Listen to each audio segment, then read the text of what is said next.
శుక్లాంబరధరం విష్ణుం శశివర్ణం చతుర్భుజం ప్రసన్నవదనం ధ్యాయేత్ సర్వవిఘ్నోపశాంతయే.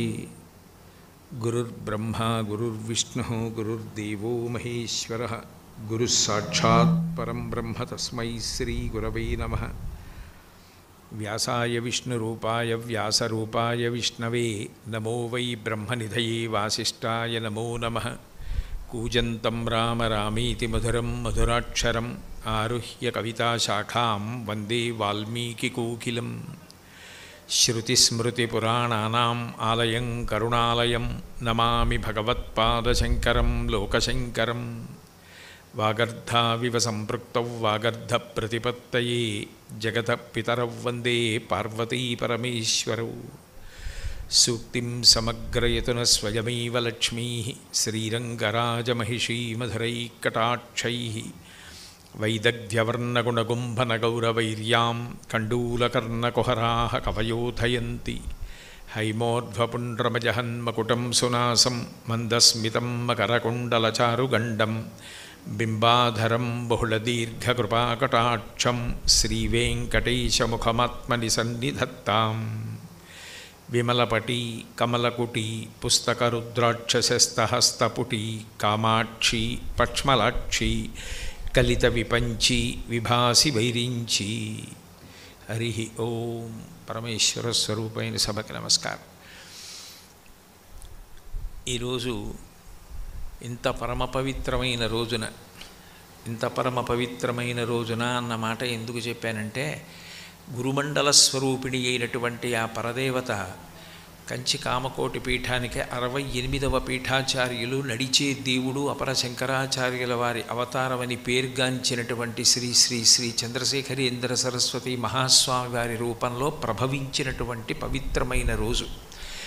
కాబట్టి ఇంత పవిత్రమైన రోజున ఇంత గొప్ప నగరం విజయవాడ, కనకదుర్గమ్మ తల్లి యొక్క క్షేత్రం, ఇక్కడ కూర్చుని 4 మాటలు మాట్లాడగలగడం, ఆ తల్లి పాదముల మీద వాక్సుమములను సమర్పించుకునే అదృష్టం కలగడం పరదేవత యొక్క నిర్హేతుక కృపాకటాక్ష వీక్షణంగా భావన చేస్తూ, నా మీద మొట్టమొదటి నుంచి కూడా అవ్యాజమైన ప్రేమ కలిగినటువంటి వారు పెద్దలు ఎందరో ఉన్నారు. అందులో మా రామారావు గారు ఒకరు.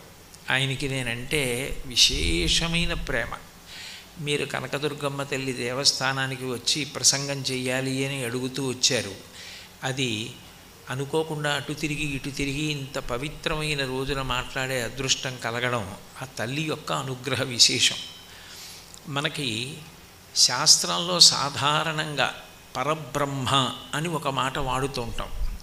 అసలు ఆ పరబ్రహ్మము అన్న మాటకి అర్థమేమి అన్నదానికి పౌరాణిక భాషలో అందరికీ తేలికగా అర్థమవడానికి వీలుగా భాగవతంలో పోతన గారు దాన్ని నిర్వచనం చేస్తూ, ఎవ్వరు సృజించు ప్రాణుల ఎవ్వడు రక్షించు త్రుంచు ఎవ్వడనంతుండెవ్వడు విభుడెవ్వడు వాడు ఇవ్విధమున మనుచు బెనుచు హేలారతుడై అంటారు. ఏ ఒక్క పరబ్రహ్మము, ఏ ఒక్క దైవము అది కన్నుల ముందు కనపడాలని ఎక్కడా నియమం లేదు. ఆయన ఈ సమస్త సృష్టిని చేస్తూ ఉంటాడో, ఎవరు ఈ సృష్టినంతటినీ నిలబెడుతూ ఉంటాడో, ఎవరు మహాప్రళయంలో ఈ సృష్టినంతటినీ తనలోకి తీసుకుంటూ ఉంటాడో ఆయన పరబ్రహ్మము అని కీర్తింపబడతాడు. ఆయన ఒకనాడు ఉండడం ఒకనాడు ఉండకపోవడం అన్న మాట అన్వయం కాదు. ఈ లోకములను పరిపాలించేటటువంటి చక్రవర్తులు, లోకములలో నివసించేటటువంటి వారు, సమస్త భూతములు మహాప్రళయములో అంతరించిపోయిన తరువాత సూర్యచంద్రులు నక్షత్రములు కూడా ప్రకాశించనటువంటి సమయంలో కూడా వీరొక వెలుగు సహాయం అవసరం లేకుండా ఎవరు ప్రకాశిస్తూ ఉంటాడో ఆయన పరబ్రహ్మం. అందుకే శృతి అటువంటి పరబ్రహ్మం గురించి చెప్తూ, నత్ర సూర్యో భాతి నచంద్రతారకం నేమా విద్యుతో భాంతి కుతోయమగ్ని త్వమేవ భాంతమనుభాతి సర్వం తస్య భాషా సర్వమిదం విభాతి అంటుంది. అటువంటి పరమాత్మ ఎవ్వరూ లేని మహాప్రళయంలోనూ ఉంటాడు. మళ్ళీ సృష్టి జరిగినప్పుడు ఆయనలోంచే సృష్టి జరుగుతుంది. నిలబడినప్పుడు యథార్థమునకు ఆయన అనుగ్రహమే. మళ్ళీ లయం జరిగినా, స్వల్పకాలిక లయం జరిగినా, మహాప్రళయం జరిగినా, ఆయన అనుగ్రహము వలననే జరుగుతుంది. అందుకే లోకంబులు లోకేశులు లోకస్తులు తెగిన తుది అలోకంబగు పింజీకటి కావల ఎవ్వండేకాకృతి వెలుగు అతని నీ సేవింతున్నంటారు గజేంద్రమోక్షణ ఘట్టంలో. ఈ లోకాలు, లోకములను పరిపాలించేవారు, లోకములలో నివసిస్తున్నవారు అందరూ మహాప్రళయంలో లేకుండా పోయినా ఆయన ఒక్కడూ మాత్రం అట్లా ప్రకాశిస్తూనే ఉంటాడు. అందుకే ఆద్యంతములు లేనివాడు పరబ్రహ్మ. అటువంటి పరబ్రహ్మము యథార్థమునకు పురుషుడనో స్త్రీ అనో నపుంసకుడనో నిర్వచనం చేయడం సాధ్యం కాదు. స్త్రీ పురుష నపుంసకమూర్తియును కాక, తిర్య కమర నరాది మూర్తియును కాక, కర్మ గుణ భేద సరసత్ప్రకాశి కాక, వెనుక నన్నియుతానగు విభుతలంతు అంటారు. ఆయన స్త్రీస్వరూపంగా ఆరాధన చేస్తే స్త్రీస్వరూపంగా పలుకుతుంది, పురుషస్వరూపంగా ఆరాధన చేస్తే పురుషస్వరూపంగా పలుకుతుంది. నపుంసకుడు అని కొన్ని నపుంసక నామాలు ఉంటాయి సహస్రనామాల్లో, పరంజ్యోతి ఇటువంటివి. అటువంటి రూపమా అంటే అది కాదు. తిరియక్క అంటే అది కాదు. నరుడా అంటే అది కాదు. ఏది కానివాడు కాబట్టే, ఏది కానిది కాబట్టే ఎన్ని రూపాలైనా పొందగలదు. ఇదే ఆమె రూపము అని మీరు అన్నారనుకోండి, ఆమె ఆ రూపమునందు తప్ప వేరొక రూపమునందు ప్రకాశించే అవకాశం ఉండదు. ఏ రూపము లేనప్పుడు దేశకాలములకు అనుగుణంగా ఎప్పుడు ఏ రూపాన్ని పొంది కార్యం సాధించాలో అటువంటి రూపమును ఆవిడ పొందుతూ ఉంటుంది. అందుకే మీరు గమనిస్తే ధర్మ సంస్థాపన విషయంలో శ్రీమన్నారాయణుని యొక్క ప్రతిజ్ఞ భగవద్గీతలో ఏది ఉంటుందో అదే దేవీ భాగవతంలో పరదేవత యొక్క ప్రతిజ్ఞ అయి ఉంటుంది. ఆయన యదా యదా హి ధర్మస్య గ్లానిర్భవతి భారత అభ్యుత్థానమధర్మస్య తదాత్మానం సృజామ్యహం అంటాడు. ఎప్పుడిప్పుడు అధర్మం పెచ్చరిల్లిపోతుందో, ఎప్పుడెప్పుడు పాపం ఎక్కువైపోతుందో అప్పుడప్పుడు పరమాత్మ ఒక రూపాన్ని సృజించుకుని ఏ రూపము చేత తాను ధర్మ సంస్థాపన చేయడానికి అవకాశం ఉంటుందో అటువంటి రూపంతో ఈ భూమి మీదకి దిగి వస్తాడు. అజాయమానో బహుదా విజాయతే అంటుంది శృతి. ఏ శరీరమును పొందవలసిన అవసరము లేనివాడు, పుట్టుక లేనివాడు అనేక రూపములను పొంది పుడుతున్నాడు. అందుకే వేదోద్ధారణ మందరాభరణ పృథ్వీధర్మ నిర్మాణ ప్రహ్లాదత్రాణ బలిప్రతారణ నృపాహంకార నిర్వాపణ వైదేహీరమణ ధనంజయ జయ వ్యాపార పారీణ క్షోణీ దివ్యత్కరుణ తమోహరణ తండ్రి వెంకటేశ ప్రభో అంటారు. ఆ ఒక్క పరమాత్మ అనేక అవతారములుగా భూమి మీదకి వచ్చాడు. అదే ప్రతిజ్ఞ పరదేవతాస్వరూపంగా అమ్మవారు దేవీ భాగవతంలో చెప్తుంది. యదా యదా హి సాధూనాం దుఃఖం భవతి దానవ తదా తేషాంచ రక్షార్థం దేహం సంధారయామ్యహం అంటుంది. ఎప్పుడెప్పుడు అధర్మం పెరిగిపోతుందో అప్పుడప్పుడు ధర్మాన్ని నిలబెట్టడం కోసం నేను ఒక రూపాన్ని తీసుకుని వస్తున్నాను అంటుంది. అంటే నిజానికి అదే పరబ్రహ్మం స్త్రీ స్వరూపంగానూ ప్రకాశిస్తుంది, అదే పరబ్రహ్మం పురుషస్వరూపంగానూ ప్రకాశిస్తుంది.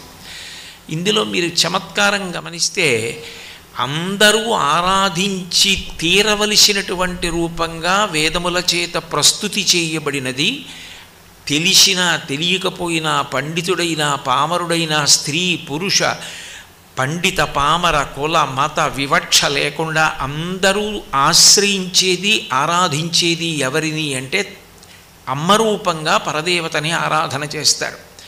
అసలు యథార్థం చెప్పాలంటే వేదం అంది మాతృదేవో భవ అంది. నువ్వు పరదేవతని ఎక్కడికో వెళ్ళి దర్శనం చేయక్కర్లేదు. అమ్మ పరదేవతతో సమానమైనది కాదు, అమ్మయే పరదేవత. మాతృదేవో భవ. అమ్మ కన్నా పరదేవత ఉండే అవకాశం లేదు. పరదేవతయే అమ్మ రూపంలో భూమి మీద తిరుగుతోంది. జగద్గురువులైనటువంటి శంకర భగవత్పాదులంతటి వారు మాతృకా పంచకం చేస్తూ ఆస్తాం తావదీయం ప్రసూతి సమయే దుర్వారశూల వ్యధ నైరుచ్యం తనుశోషణం మలమయీ శయ్యాచ సంవత్సరి ఏకస్యాపి న గర్భభారణ భరక్లేశస్యేస్య క్షమః దాతుం నిష్కృతి ఉన్నతోపి తనయత్తస్యై జనంజై నమః అన్నారు. అమ్మ రూపంలో పరదేవత ఉంది కాబట్టే ఈ సృష్టి నడుస్తోంది. తన శరీరానికి ఎంత వైక్లభ్యం కలిగినా, ఎంత కష్టం కలిగినా, తాను ఎంత పథ్యం చేయవలసి వచ్చినా, ఎంత వికృతమైన ఆకారము తాను పొందవలసి వచ్చినా 9 నెలలు గర్భాన్ని ధరించి కడుపు గర్భాలయం చేసి అందులో పిండం పెరగడానికి అవకాశం ఇచ్చి మరణసదృశమైన ప్రసూతి వేదన తాను పొంది బిడ్డని ప్రసవించిన తరువాత ఆమె తన నెత్తురు పాలగా చేసి పట్టి పెంచి పోషిస్తోంది. సంవత్సరం పాటు వాడు ఎప్పుడు మూత్ర విసర్జన చేస్తాడో, ఎప్పుడు మల విసర్జన చేస్తాడో అవసరం లేకుండా వంగి పంచాంగ నమస్కారం చేస్తే చాలు స్త్రీ అని అనడానికి కారణం అమ్మ సాక్షాత్తు పరదేవతాస్వరూపిణి అయి ఉన్నది.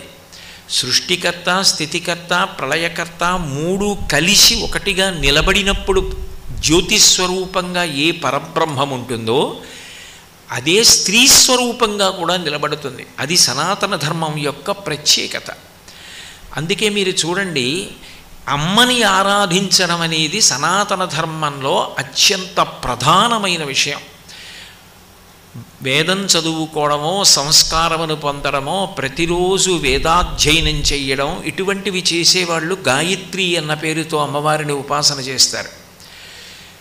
ఇంకా బాగా జ్ఞానమును పొందాలి, నిత్యానిత్య వస్తు వివేకం తెలుసుకోవాలి, నాకు ఆ జ్ఞానము చేత మళ్ళీ పుట్టవలసిన అవసరం పోయి పునరావృత్తి రహిత శాశ్వత శివ సాయుధ్య స్థితిని పొందాలనుకున్న వాళ్ళు శారదాస్వరూపాన్ని ఆరాధన చేస్తారు. నాకు లక్ష్మీదేవి యొక్క అనుగ్రహంగా సంపత్తి కావాలన్నవాడు లక్ష్మీస్వరూపంగా ఆరాధన చేస్తాడు.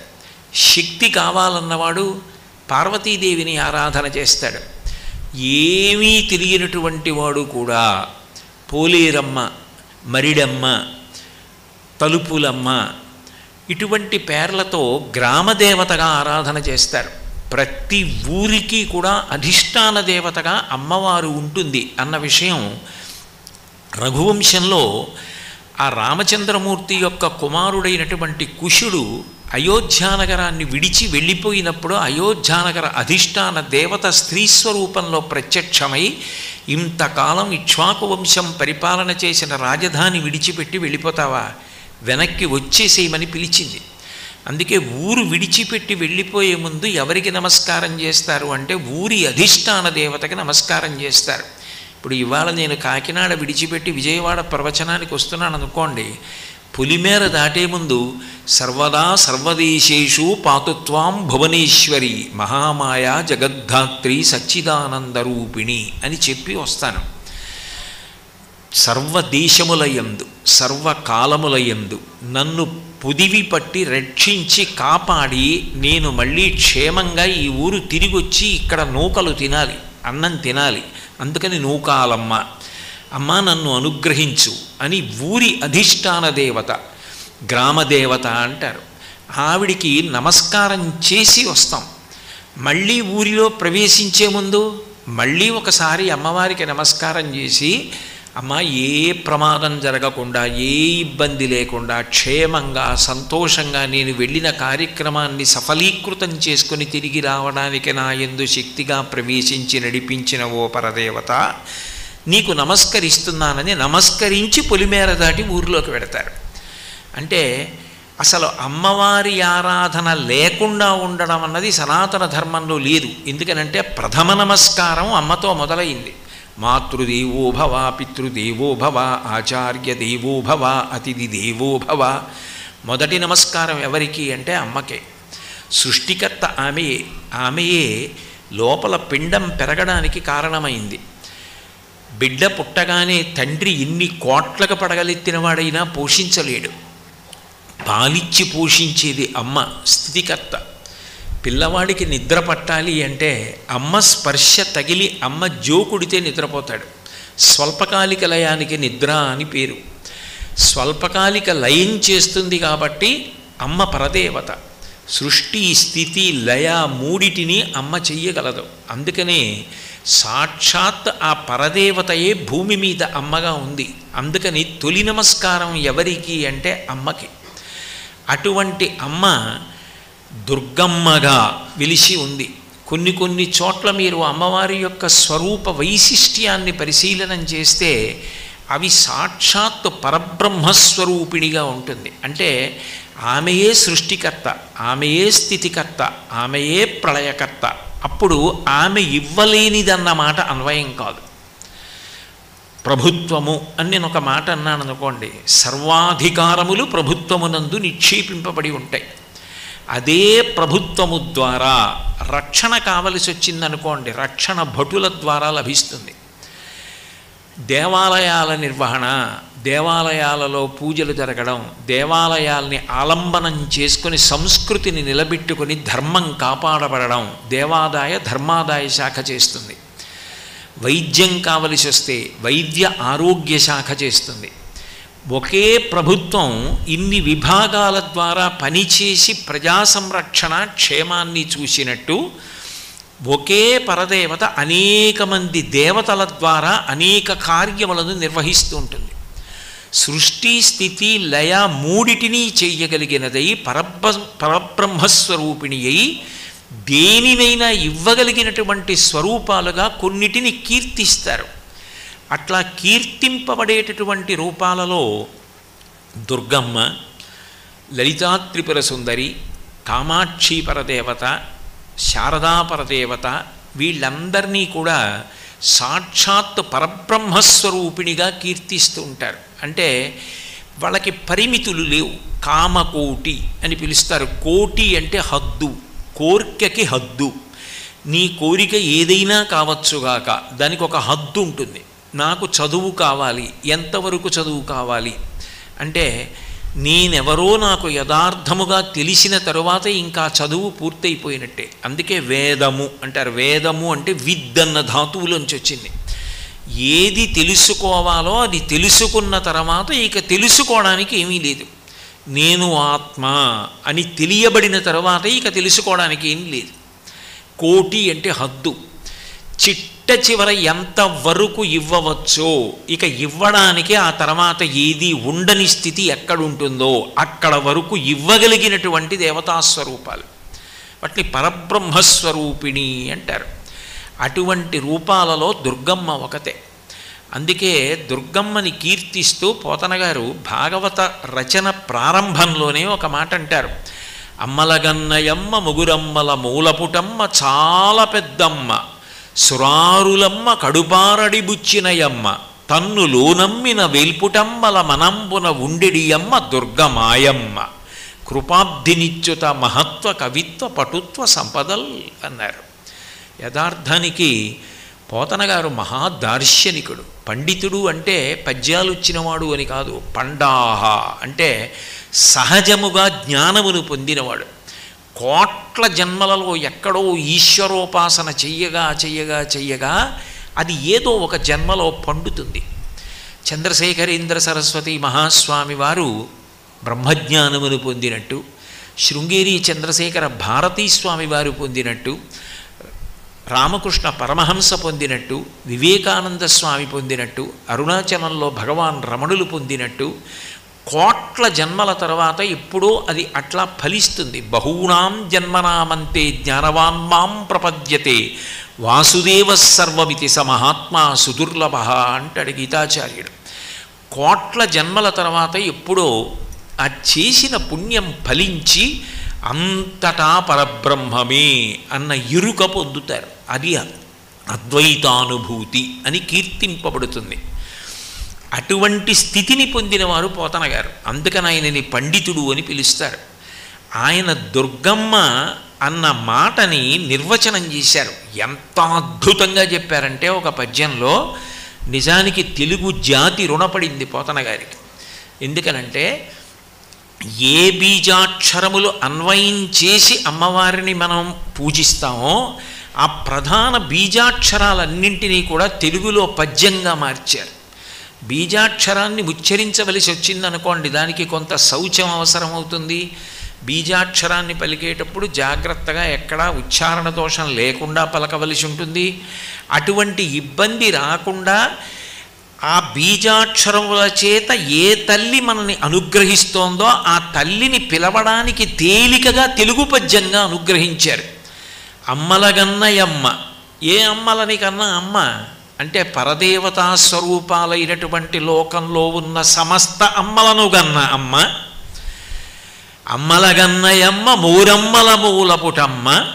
సృష్టికర్త అయిన బ్రహ్మగారి శక్తి స్వరూపిణి అయినటువంటి సరస్వతికి, స్థితికర్త అయినటువంటి విష్ణువు యొక్క శక్తి అయిన లక్ష్మీదేవికి, ప్రళయకర్త అయినటువంటి హరుని యొక్క ఇల్లాలైన పార్వతీదేవికి అమ్మగా నిలబడగలిగిన అమ్మ అంటే పరదేవతా స్వరూపిణి అయి సృష్టి స్థితి లయ జరగడానికి కారణమవుతున్న అమ్మ. ముగురమ్మల మూలపుటమ్మ. చాలా పెద్దమ్మ. ఎంత పెద్ద అమ్మ అంటే ఆవిడ ఎప్పుడుంది అంటే పూర్వజ. ఈ సృష్టి ఎప్పుడుందని నువ్వు అంటున్నావో అంతకన్నా ముందు ఆవిడుంది.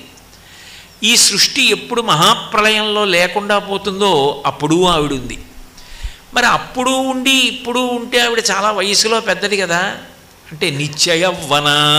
ఆమెని కాలం ఏం చేయదు, కాలమును ఆమె చేస్తుంది.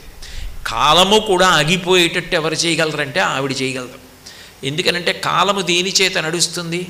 సూర్యచంద్రుల యొక్క గమనము చేత నడుస్తుంది. ఆ సూర్యచంద్రుల యొక్క ప్రకాశము కూడా లేకుండా సూర్యచంద్రుల గమనాన్ని మహాప్రళయంలో ఆపేసి ఇక మీరు ప్రకాశించక్కర్లేదు అని శాసించి నిలబడిపోయేది ఎవరు అంటే ఆ అమ్మ. అందుకని ఆమెకు కాల సంబంధం లేదు. అందుకే మీరు లలితా సహస్రనామం గమనిస్తే అందులో ఒక నామం కనపడుతుంది, తాటంక యుగళీభూత తపనోడు పమండల అని. అమ్మవారికి సూర్యచంద్రులు ఇద్దరు తాటంకాలు. సూర్యచంద్రులు కదులుతుంటే మన ఆయుర్దాయం నశించిపోతూ ఉంటుంది. ఇవాళ పొద్దుటికి ఇవాళ సాయంకాలానికి నా ఆయుర్దాయంలో ఒక పగలు పూర్తయిపోయింది. సూర్యచంద్రుల యొక్క గమనంలో ఆయువు వెళ్ళిపోతూ ఉంటుంది. ఆయుర్నశ్యతి పశ్యతాం ప్రతిదినం జాతిక్షయం యవ్వనం ప్రత్యాయాంతిగతా పునర్ద దివసా కాలో జగద్భక్షక.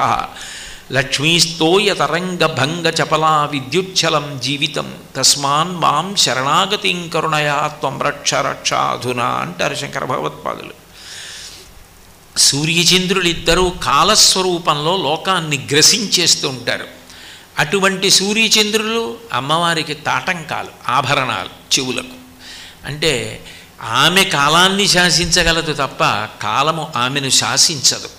అందుకే ఆవిడ ఎప్పుడూ నవయవ్వన, నిత్యయవ్వన, నిత్యము యవ్వనమునందే ఉంటుంది. అంటే కాలము ఆమెను ఏమీ చెయ్యలేదు అని చెప్పడానికి. అందుకే శంకరులు అమ్మవారి కేశపాశాన్ని వర్ణిస్తే ధునోతుధ్వాంతం నస్తులిత దళితేందీవరవనం ఘనస్నిగ్ధశ్లక్షణం చికురనకురంబం తవ శివే యదీయం సౌరభ్యం సహజముపలబ్ధం సుమనసో వసంతస్మిన్ వన్యే వలమధన వాటీ విటపినాం అంటారు. ధునోతుధ్వాంతం నస్తులిత దళితేందీవరవనం. నల్ల కలువల చిండు ఎలా ఉంటుందో అట్లా ఉంటుందట అమ్మవారి జుత్తు. అంటే అది తెల్లబడదు. అంటే కాలమునకు లొంగని తల్లి. అందుకని ముగురమ్మల మూలపుటమ్మ చాలా పెద్దమ్మ. ఎప్పుడుంది అంటే ఎప్పుడు లేదన్న ప్రశ్న వెయ్యి, ఎప్పుడు ఉంది ఆవిడ. కాబట్టి ముగురమ్మల మూలపుటమ్మ చాలా పెద్దమ్మ. సురారులమ్మ కడుపారడిబుచ్చినయమ్మ. సురలంటే దేవతలు, అరి అంటే శత్రువు, రాక్షసులు. రాక్షసుల యొక్క అమ్మ అయినటువంటి దితి కడుపు బాదుకుంటూ ఏడిచేటట్టుగా చెయ్యగలిగిన అమ్మ. అంటే రాక్షస సంహారం చేయడానికి అనేక అవతారములను స్వీకరించి రాక్షసులను దునుమాడిన అమ్మ. కాబట్టి సురారులమ్మ కడుపారడిబుచ్చినయమ్మ తన్ను లోనమ్మిన వెల్పుటమ్మల మనంబున ఉండెడి అమ్మ.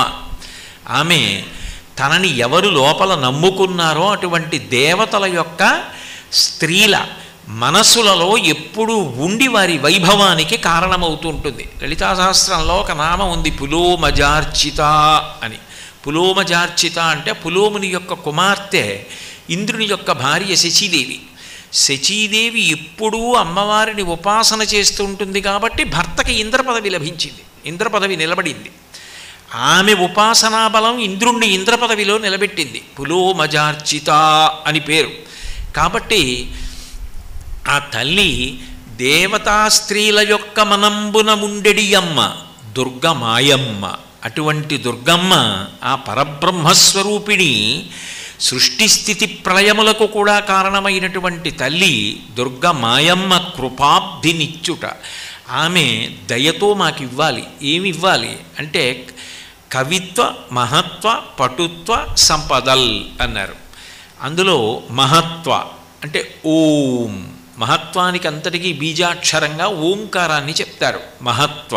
కవిత్వ ఐం, దేవి భాగవతం పరిశీలిస్తే దాన్ని సారస్వత బీజాక్షరం అంటారు.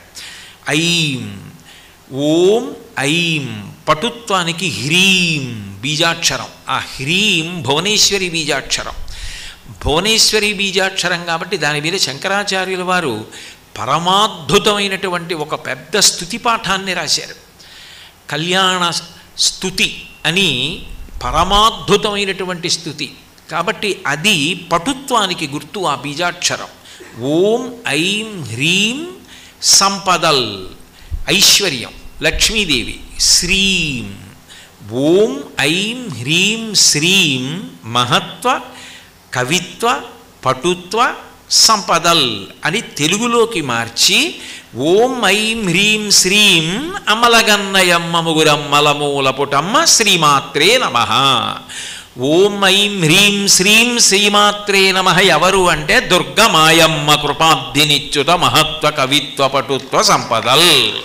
కాబట్టి ఆ దుర్గమ్మ ఎవరు అంటే సాక్షాత్ పరబ్రహ్మస్వరూపిణి.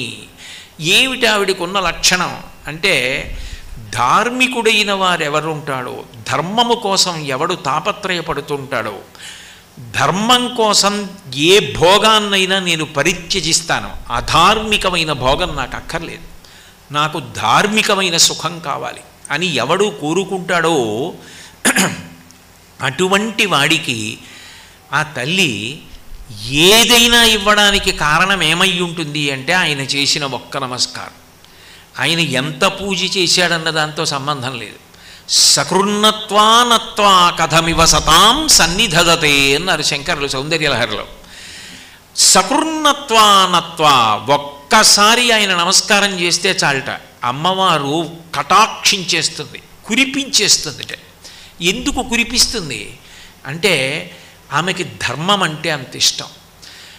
ఆమె అవతారములన్నీ ధర్మం కోసం.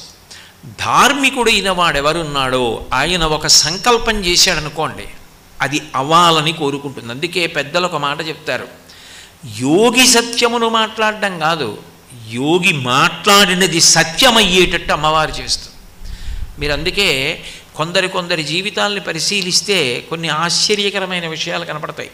తులసీదాస్ గారి దగ్గరికి ఎవరో ఒక ఆవిడ పరిగెత్తుకొచ్చింది. ఆయన మంచి ధ్యాననిష్టలో ఉన్నారు, రామచంద్రమూర్తి యొక్క గుణములను మనసులో తలుచుకుని కీర్తిస్తున్నారు. వచ్చి ఏడుస్తూ ఆయన కాళ్ళ మీద పడింది. ఆయన బహిర్ముఖుడై తటాలున దీర్ఘసుమంగళీభవ అన్నారు. ఆమె లేచింది, నా భర్త ఇప్పుడే మరణించారు, మిమ్మల్ని చూసి పరిగెత్తుకొచ్చి ఆర్తితో నమస్కరించాను, నన్ను దీర్ఘసుమంగళీభవ అని ఆశీర్వదించారంది. ఆయన అన్నారు, నా మాట పోవడానికి వీల్లేదు, ఎందుకనంటే అది నా మాట కాదు కాబట్టి. నేను శ్రీరామ ధ్యానంలో ఉండగా నువ్వు వస్తే నా నోటి వెంట అప్రయత్నంగా వచ్చింది కాబట్టి అది రాముడు పలికించిన మాట. నీ భర్త చెవిలోకి వెళ్ళి ఆరామనామమే చెప్పు, భక్తితో బ్రతుకుతాడన్నారు. ఆమె వెళ్ళి అదే నమ్మకంతో చెప్పింది రామనామం. వెంటనే ఆయన లేచి కూర్చున్నాడు. అంటే ఆ భక్తి ఎక్కడుందో ఆ యోగి నోటి వెంట వచ్చిన మాట సత్యమయ్యేటట్టు అమ్మవారు చేస్తుంది. అంతేగాని సత్యమును ఆయన పలికాడు కాదు, ఆయన ఏది అన్నాడో అది సత్యమవుతుంది. కారణం పతంజలి యోగశాస్త్ర భాష్యంలో అంటాడు, అనేన యుజ్యతే ఇతి యోగ అంటాడు. అన్నీ అని కాకుండా అన్నీ కలిపి ఒక్కటి అని అన్నిటి యందు ఆ పరదేవతనే చూసేటటువంటి లక్షణం ఉన్నవాడు ఎవరున్నాడో ఆయన నోటి వెంట వచ్చిన మాట యోగి మాట.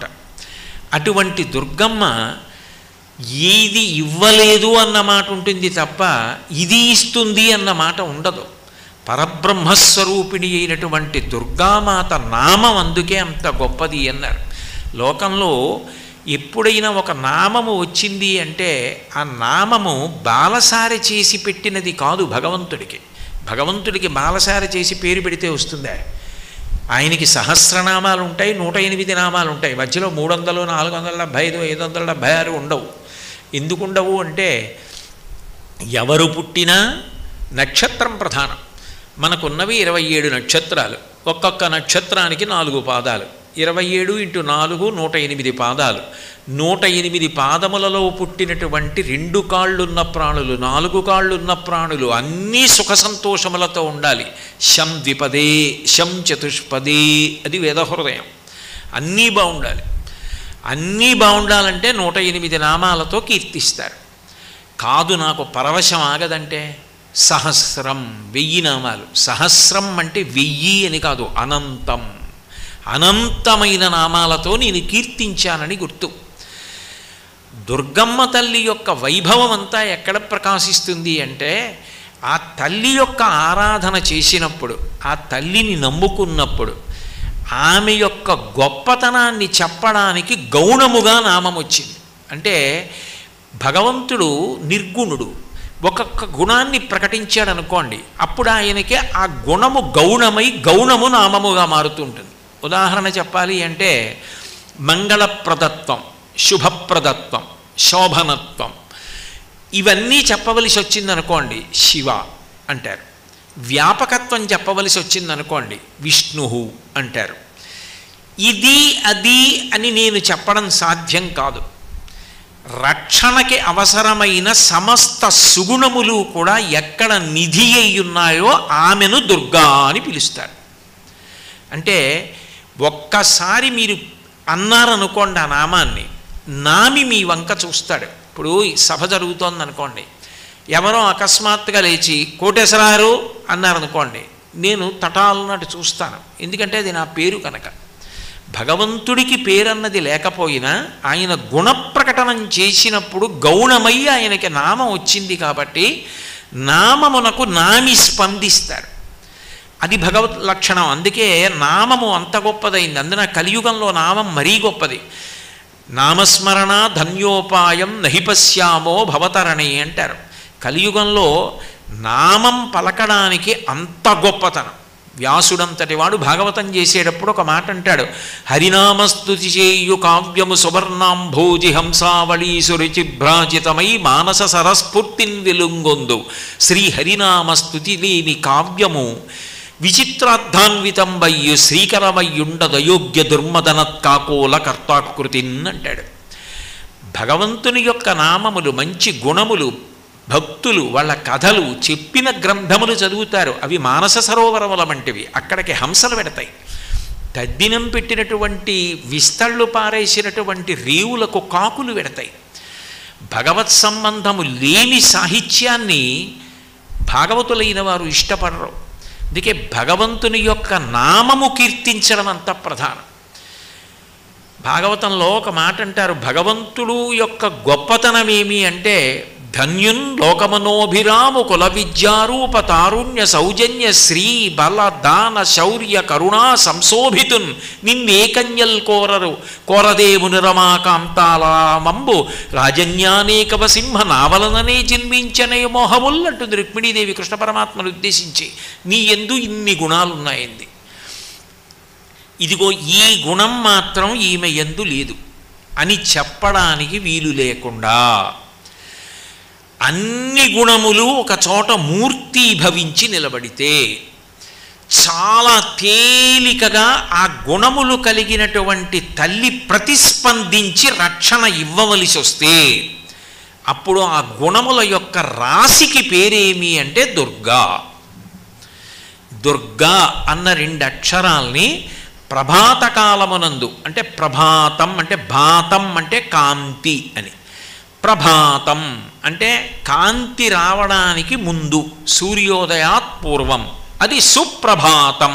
ఇప్పుడు భగవత్ సంబంధంతో లేచినప్పుడు, భగవంతుడి మనసులో తెలిచి ప్రకృతికి అన్వయం చేసుకున్నప్పుడు, అటువంటి ప్రభాత కాలమునందు ఎవరు దుర్గానామాన్ని ఒక్కసారి ఆ 2 అక్షరాలు పలుకుతున్నాడో వాడికి ఆపద అన్నమాట అన్వయము కాదు. ఇది అత్యంత ప్రధానం దుర్గమ్మ తల్లి యొక్క వైభవంలో. ఆ దుర్గా అన్న 2 అక్షరాల గొప్పతనం ప్రభాతే యస్మరేన్నిత్యం దుర్గా దుర్గాక్షరద్వయం ఆపదస్తస్య నశ్యంతి తమః సూర్యోదయే యథా. సూర్యోదయం అవగానే చీకటి ఎలా తొలగిపోతుందో, నిద్ర లేవగానే ప్రభాత కాలంలో ఒక్కసారి దుర్గా అంటే చాలట. ఆమె తిరిగి చూస్తుంది ఒక్కసారి. ఆమె చూస్తే ఆమె సమస్త గుణములకు నిధి. ఆమె చేసే పని ఏది అంటే ఆపద వచ్చి గ్రసించకుండా కాపాడుతుంది. ఆపద అన్న మాటకు అర్థం ఏమిటి అంటే, మనం చేసినటువంటి పాపపుణ్యములు ఉంటాయి. సనాతన ధర్మానికి ప్రాణప్రదమైన సిద్ధాంతం పునర్జన్మ. ఎవరు చేసిన కర్మ వారు అనుభవించవలసిందే. ఆ చేసిన పాపపుణ్యములను ఈ జన్మలో అనుభవించడానికి కొన్నిటిని ఈశ్వరుడు మనకి వ్రాసి పెట్టి ఉంచుతాడు. ఎప్పుడు ఏదొస్తోందో ఎవరికి తెలుసు? ఏ కష్టం వస్తోందో తెలియదు, ఏ సుఖం వస్తోందో తెలియదు. సుఖం వస్తే భరిస్తాం, కష్టం వస్తే భరించలేం. ఏది మన ప్రయత్నం చేత గట్టెక్కలేమో దానిని ఆపద అంటారు. కొన్ని కష్టాలు వస్తాయి. ఆ కష్టాలు యథార్థానికి మన యొక్క ప్రయత్నంతో గట్టెక్కియచ్చు.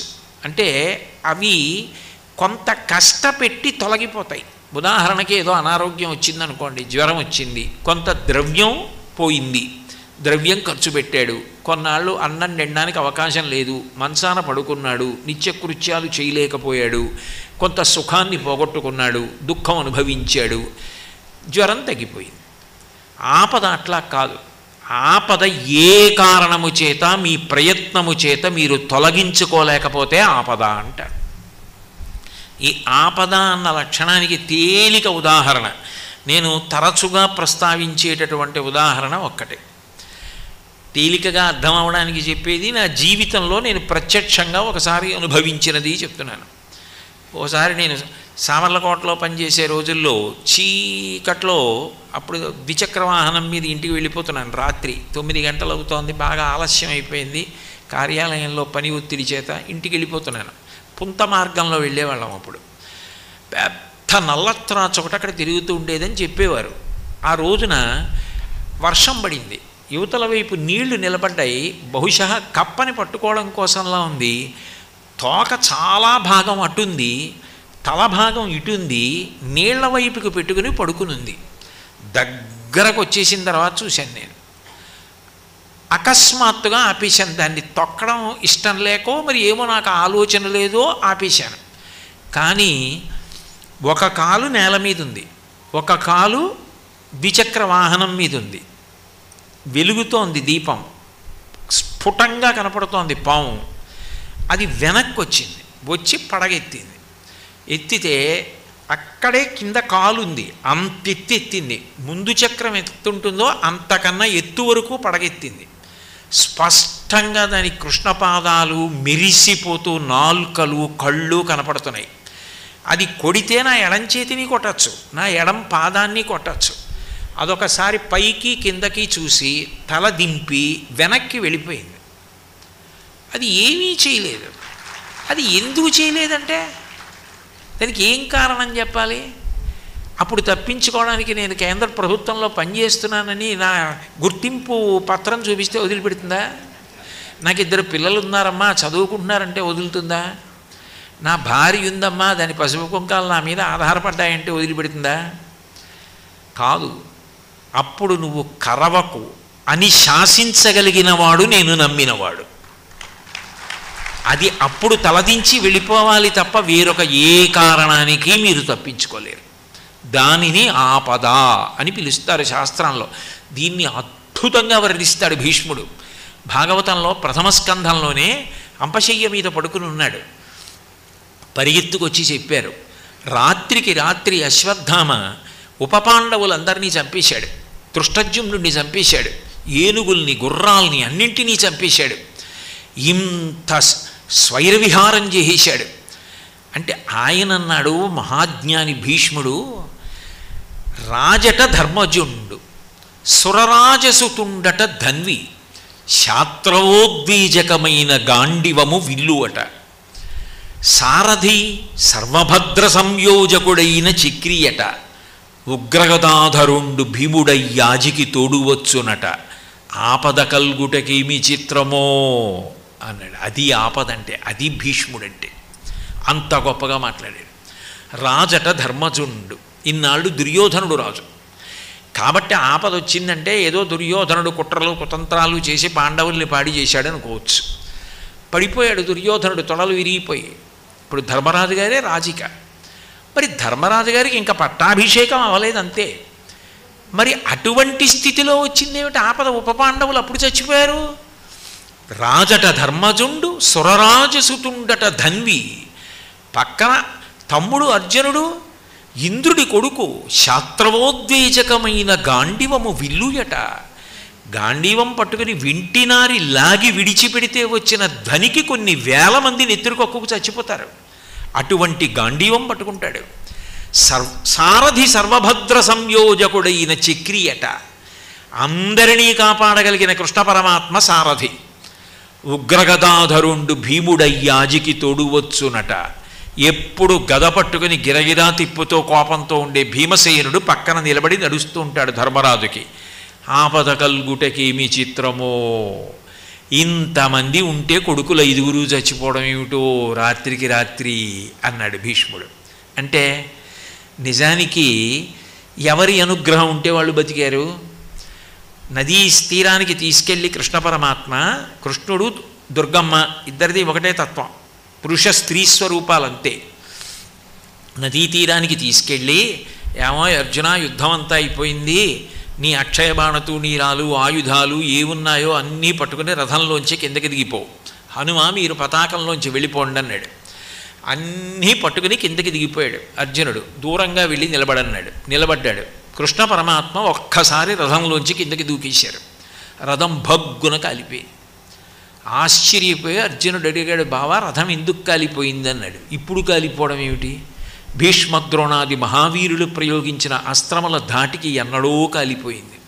నువ్వు ఉన్నావని, కురుక్షేత్రం అవ్వాలని, నీ ప్రయోజనం పూర్తవ్వాలని అది కాలిపోకుండా ఇంతకాలం ఉంచాను.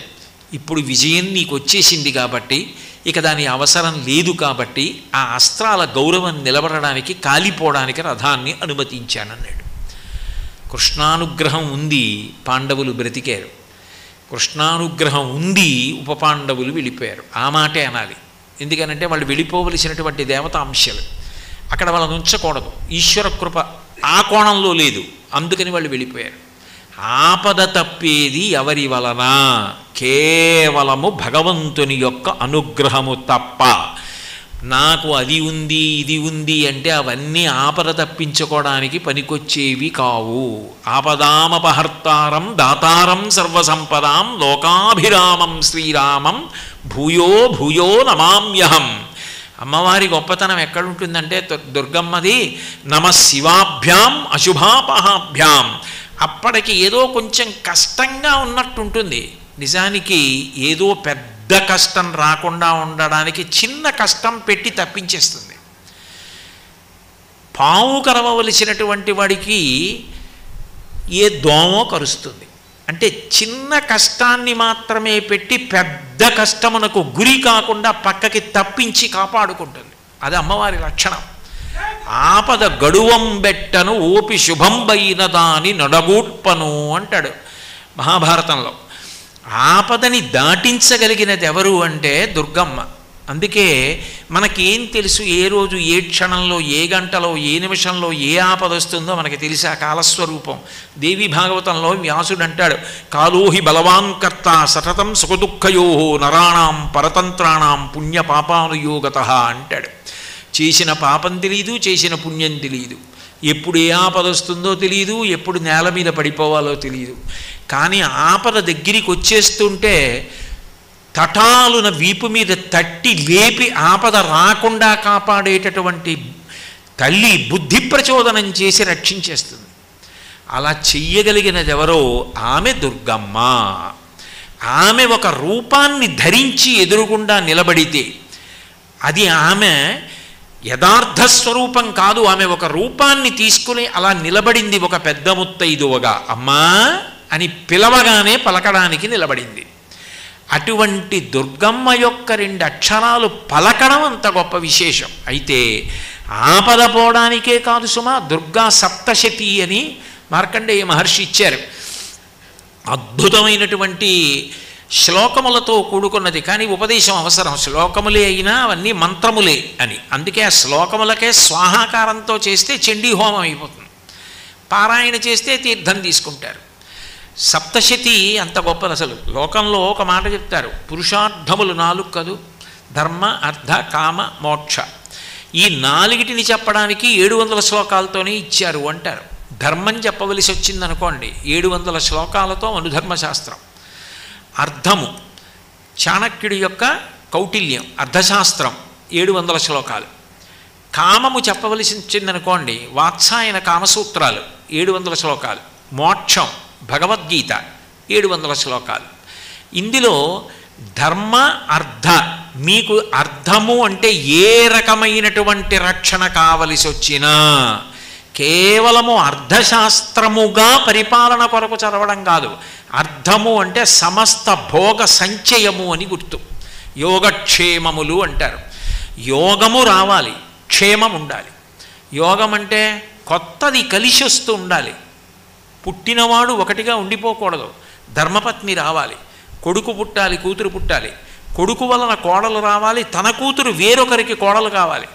వియ్యాలవారు రావాలి, మనవలు రావాలి, వాహనములు రావాలి, ఇల్లు ఉండాలి, తాను వృద్ధిలోకి రావాలి, జ్ఞానములు పొందాలి, చిట్ట చివర తనెవరో తాను తెలుసుకోవాలి. ఇదంతా యోగము. ఉన్నది ఉండాలి, పోకూడదు, క్షేమము. ఇదే అర్థము. భోగ సంచయం ఏది ఉన్నదో అదంతా నిలబడి యోగక్షేమములతో ఉండడానికి అర్థమని పిలుస్తారు. దానికి దుర్గా సప్తశతి 700 శ్లోకాలు. అందుకే మీకు లోకంలో ఎప్పుడైనా 2 మాటలు వినపడుతుంటాయి.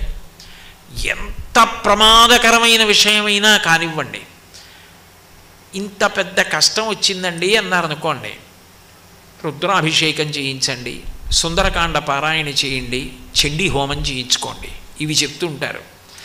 చండీ హోమం అంత శక్తివంతం అవడానికి కారణం, అంత రక్షణ కలిగి ఉండడానికి కారణం దుర్గమ్మ తల్లి యొక్క వైభవం దాని యందు ప్రకటనమైంది. అందుకే దాని పేరే దుర్గా సప్తశతి. దుర్గా పేరు కాదు, దుర్గా అంటే ఏ శక్తుల యొక్క కూడిక కలిగితే దుర్గ అయిందో చెప్తుంది. దుర్గా అన్న మాటలో దకారము, ఉకారము, రకారము, గకారము, అకారము కలిస్తే దుర్గా. ద అంటే దైత్యనాశనం. అట్లాగే ఉకారము విఘ్నమును పోగొడుతుంది. విఘ్నం అంటే కార్యహంతి, ఇంకా పని జరగకుండా పోతుంది. అట్లా జరగకుండా పోయేటట్టు చెయ్యగలిగిన, విఘ్నమును తొలగించగలిగినటువంటిది ఆ దుర్గాలో ఉకారము. రకారము రోగనాశనం, గకారము పాపనాశనం, అకారము శత్రునాశనం. శత్రునాశనం అంటే నేను ఎవరి మీదో శత్రుత్వం పెట్టుకుని వాళ్ళు నశించిపోవాలని కోరకూడదు. శత్రునాశనం అంటే ఇతరులకు నా యందు శత్రుబుద్ధి ఉండకూడదు. ఆయన మాకు శత్రువన్న భావన వారికి లేకుండుగాక, మేము సోదరుల వలె జీవించదముగాక. పోవలసిన శత్రువులు ఎవరు? అంతఃశత్రువులు. కామక్రోధశ్చ లోభశ్చ దేహే తిష్టంతి తస్కరాః జ్ఞానరత్నాపహారాయ తస్మాత్ జాగ్రత్త జాగ్రత్త అంటారు శంకరులు. దుర్గుణములు ఏ ఉన్నాయో అవి శత్రువులు, అవి పోవాలి. ఈ 5టిని ఇవ్వగలిగినటువంటి తల్లి, జన్మ పండేటట్టు చెయ్యగలిగిన తల్లి ఎవరో ఆమె దుర్గా. అందుకే సప్తశతి ఒక మాట అంటుంది. నేను ఇందాక అక్కడ అమ్మవారి ముందు నిలబడి ఉన్నప్పుడు వేద విద్వాంసులు ఆ శ్లోకం అంటుంటే నేను అనుకున్నాను, ఇవాళ నా ప్రవచనంలో దీన్ని శుక్రవారం తప్పకుండా అన్వయం చేయాలి అని అనుకున్నాను. దుర్గే స్మృతా హరసి భీతి అశేష జంతో, దుర్గే స్మృతౌ హరసి భీతి అశేష జంతో, స్వస్యై స్మృతా మతిమతీవ శుభాం దదాసి. ఆ తల్లి గొప్పతనం ఎక్కడుందంటే, దుర్గా అని ఒక ఆయన ఆర్తితో అన్నాడు. ఆయన ఏదో బెంగతో ఉన్నాడు, ఏదో భయంతో ఉన్నాడు, ఏదో బాధతో ఉన్నాడు. దుర్గే స్మృతౌ హరసి భీతిమశేష జంతో, ఎవరో ఒకరికి కాదుట, అశేష ఎన్ని కోటాను కోట్ల మంది అయినా కానివ్వండి, నమ్మి దుర్గా అమ్మా అన్నాడు అనుకోండి, అలా అన్నటువంటి వాళ్ళు ఎన్ని కోటాను కోట్ల మంది అయినా సరే వాళ్ళ యొక్క భీతిని, భయాన్ని ఆమె తీసేస్తుందట.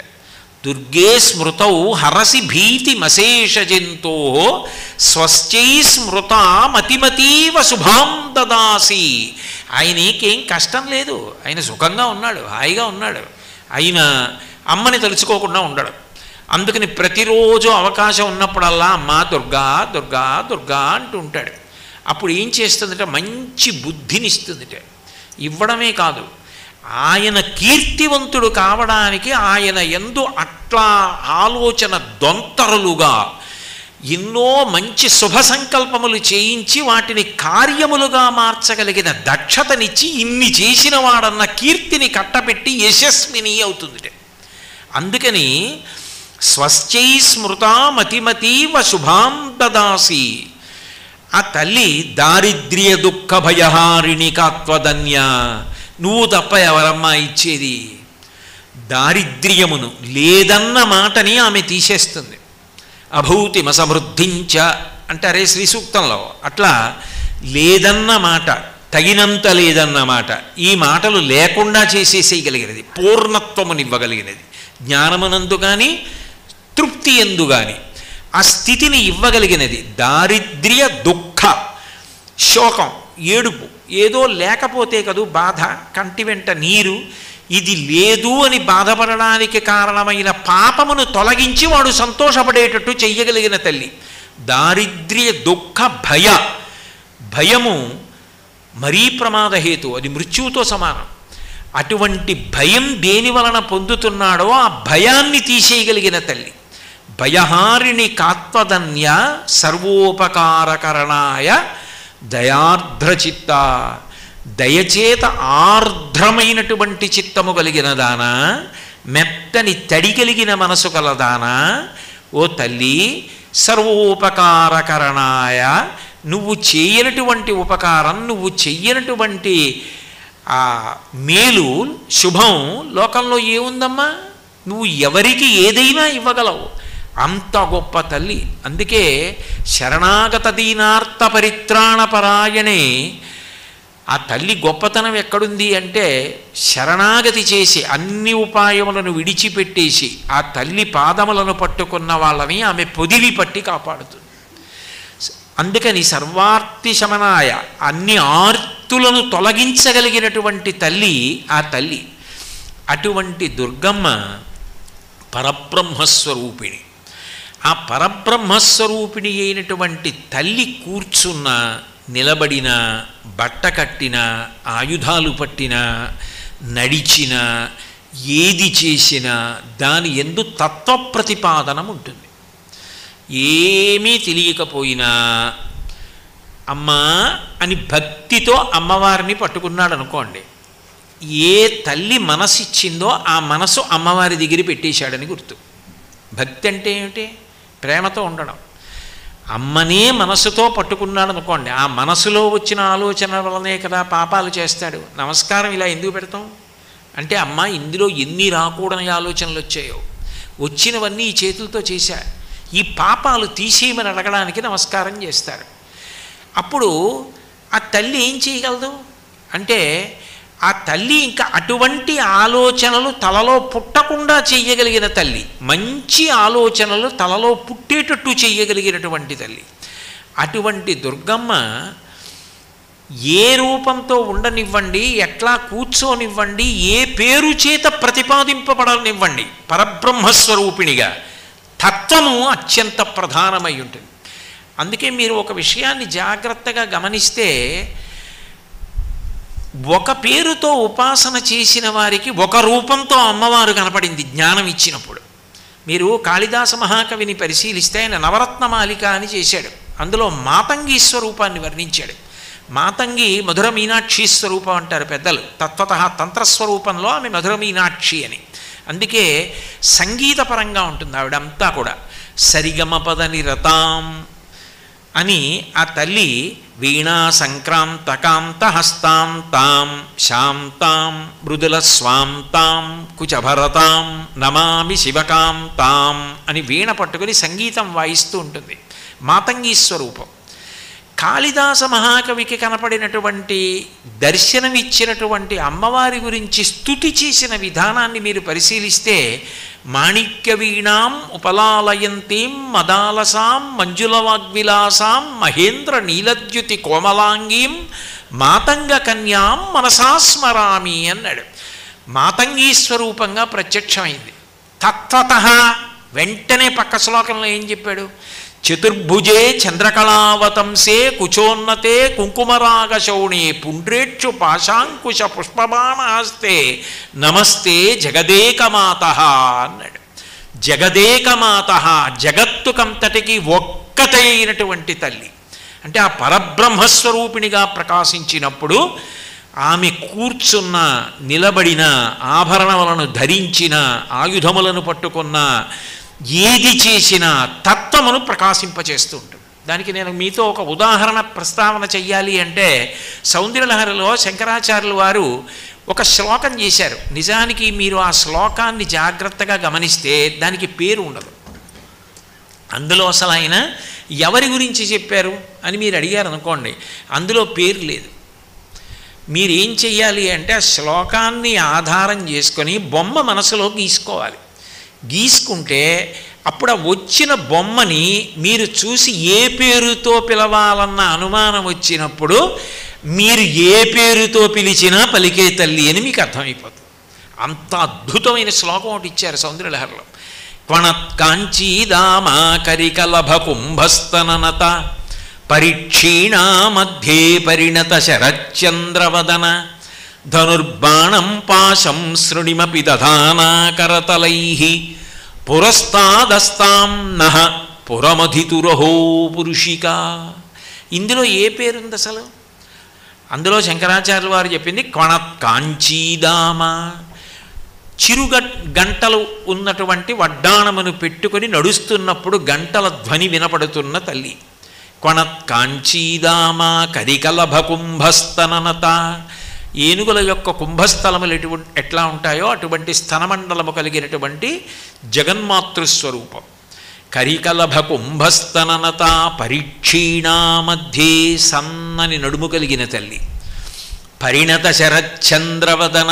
కార్తీక మాసంలో శుక్లపక్షంలో పౌర్ణమి నాడు ఉండేటటువంటి పరిణత చంద్రబింబం ఎలా ఉంటుందో, రాకాబింబం, రాకాచంద్ర సమాన కాంతి వదనానాకాధిరాజస్తుత అంటాడు ముఖ శంకర్లు ఆర్యాశతకంలో. అట్లా పరిణిత చంద్రబింబం ఎలా ఉంటుందో అటువంటి శరత్కాల చంద్రబింబం లాంటి ముఖమున్న తల్లి.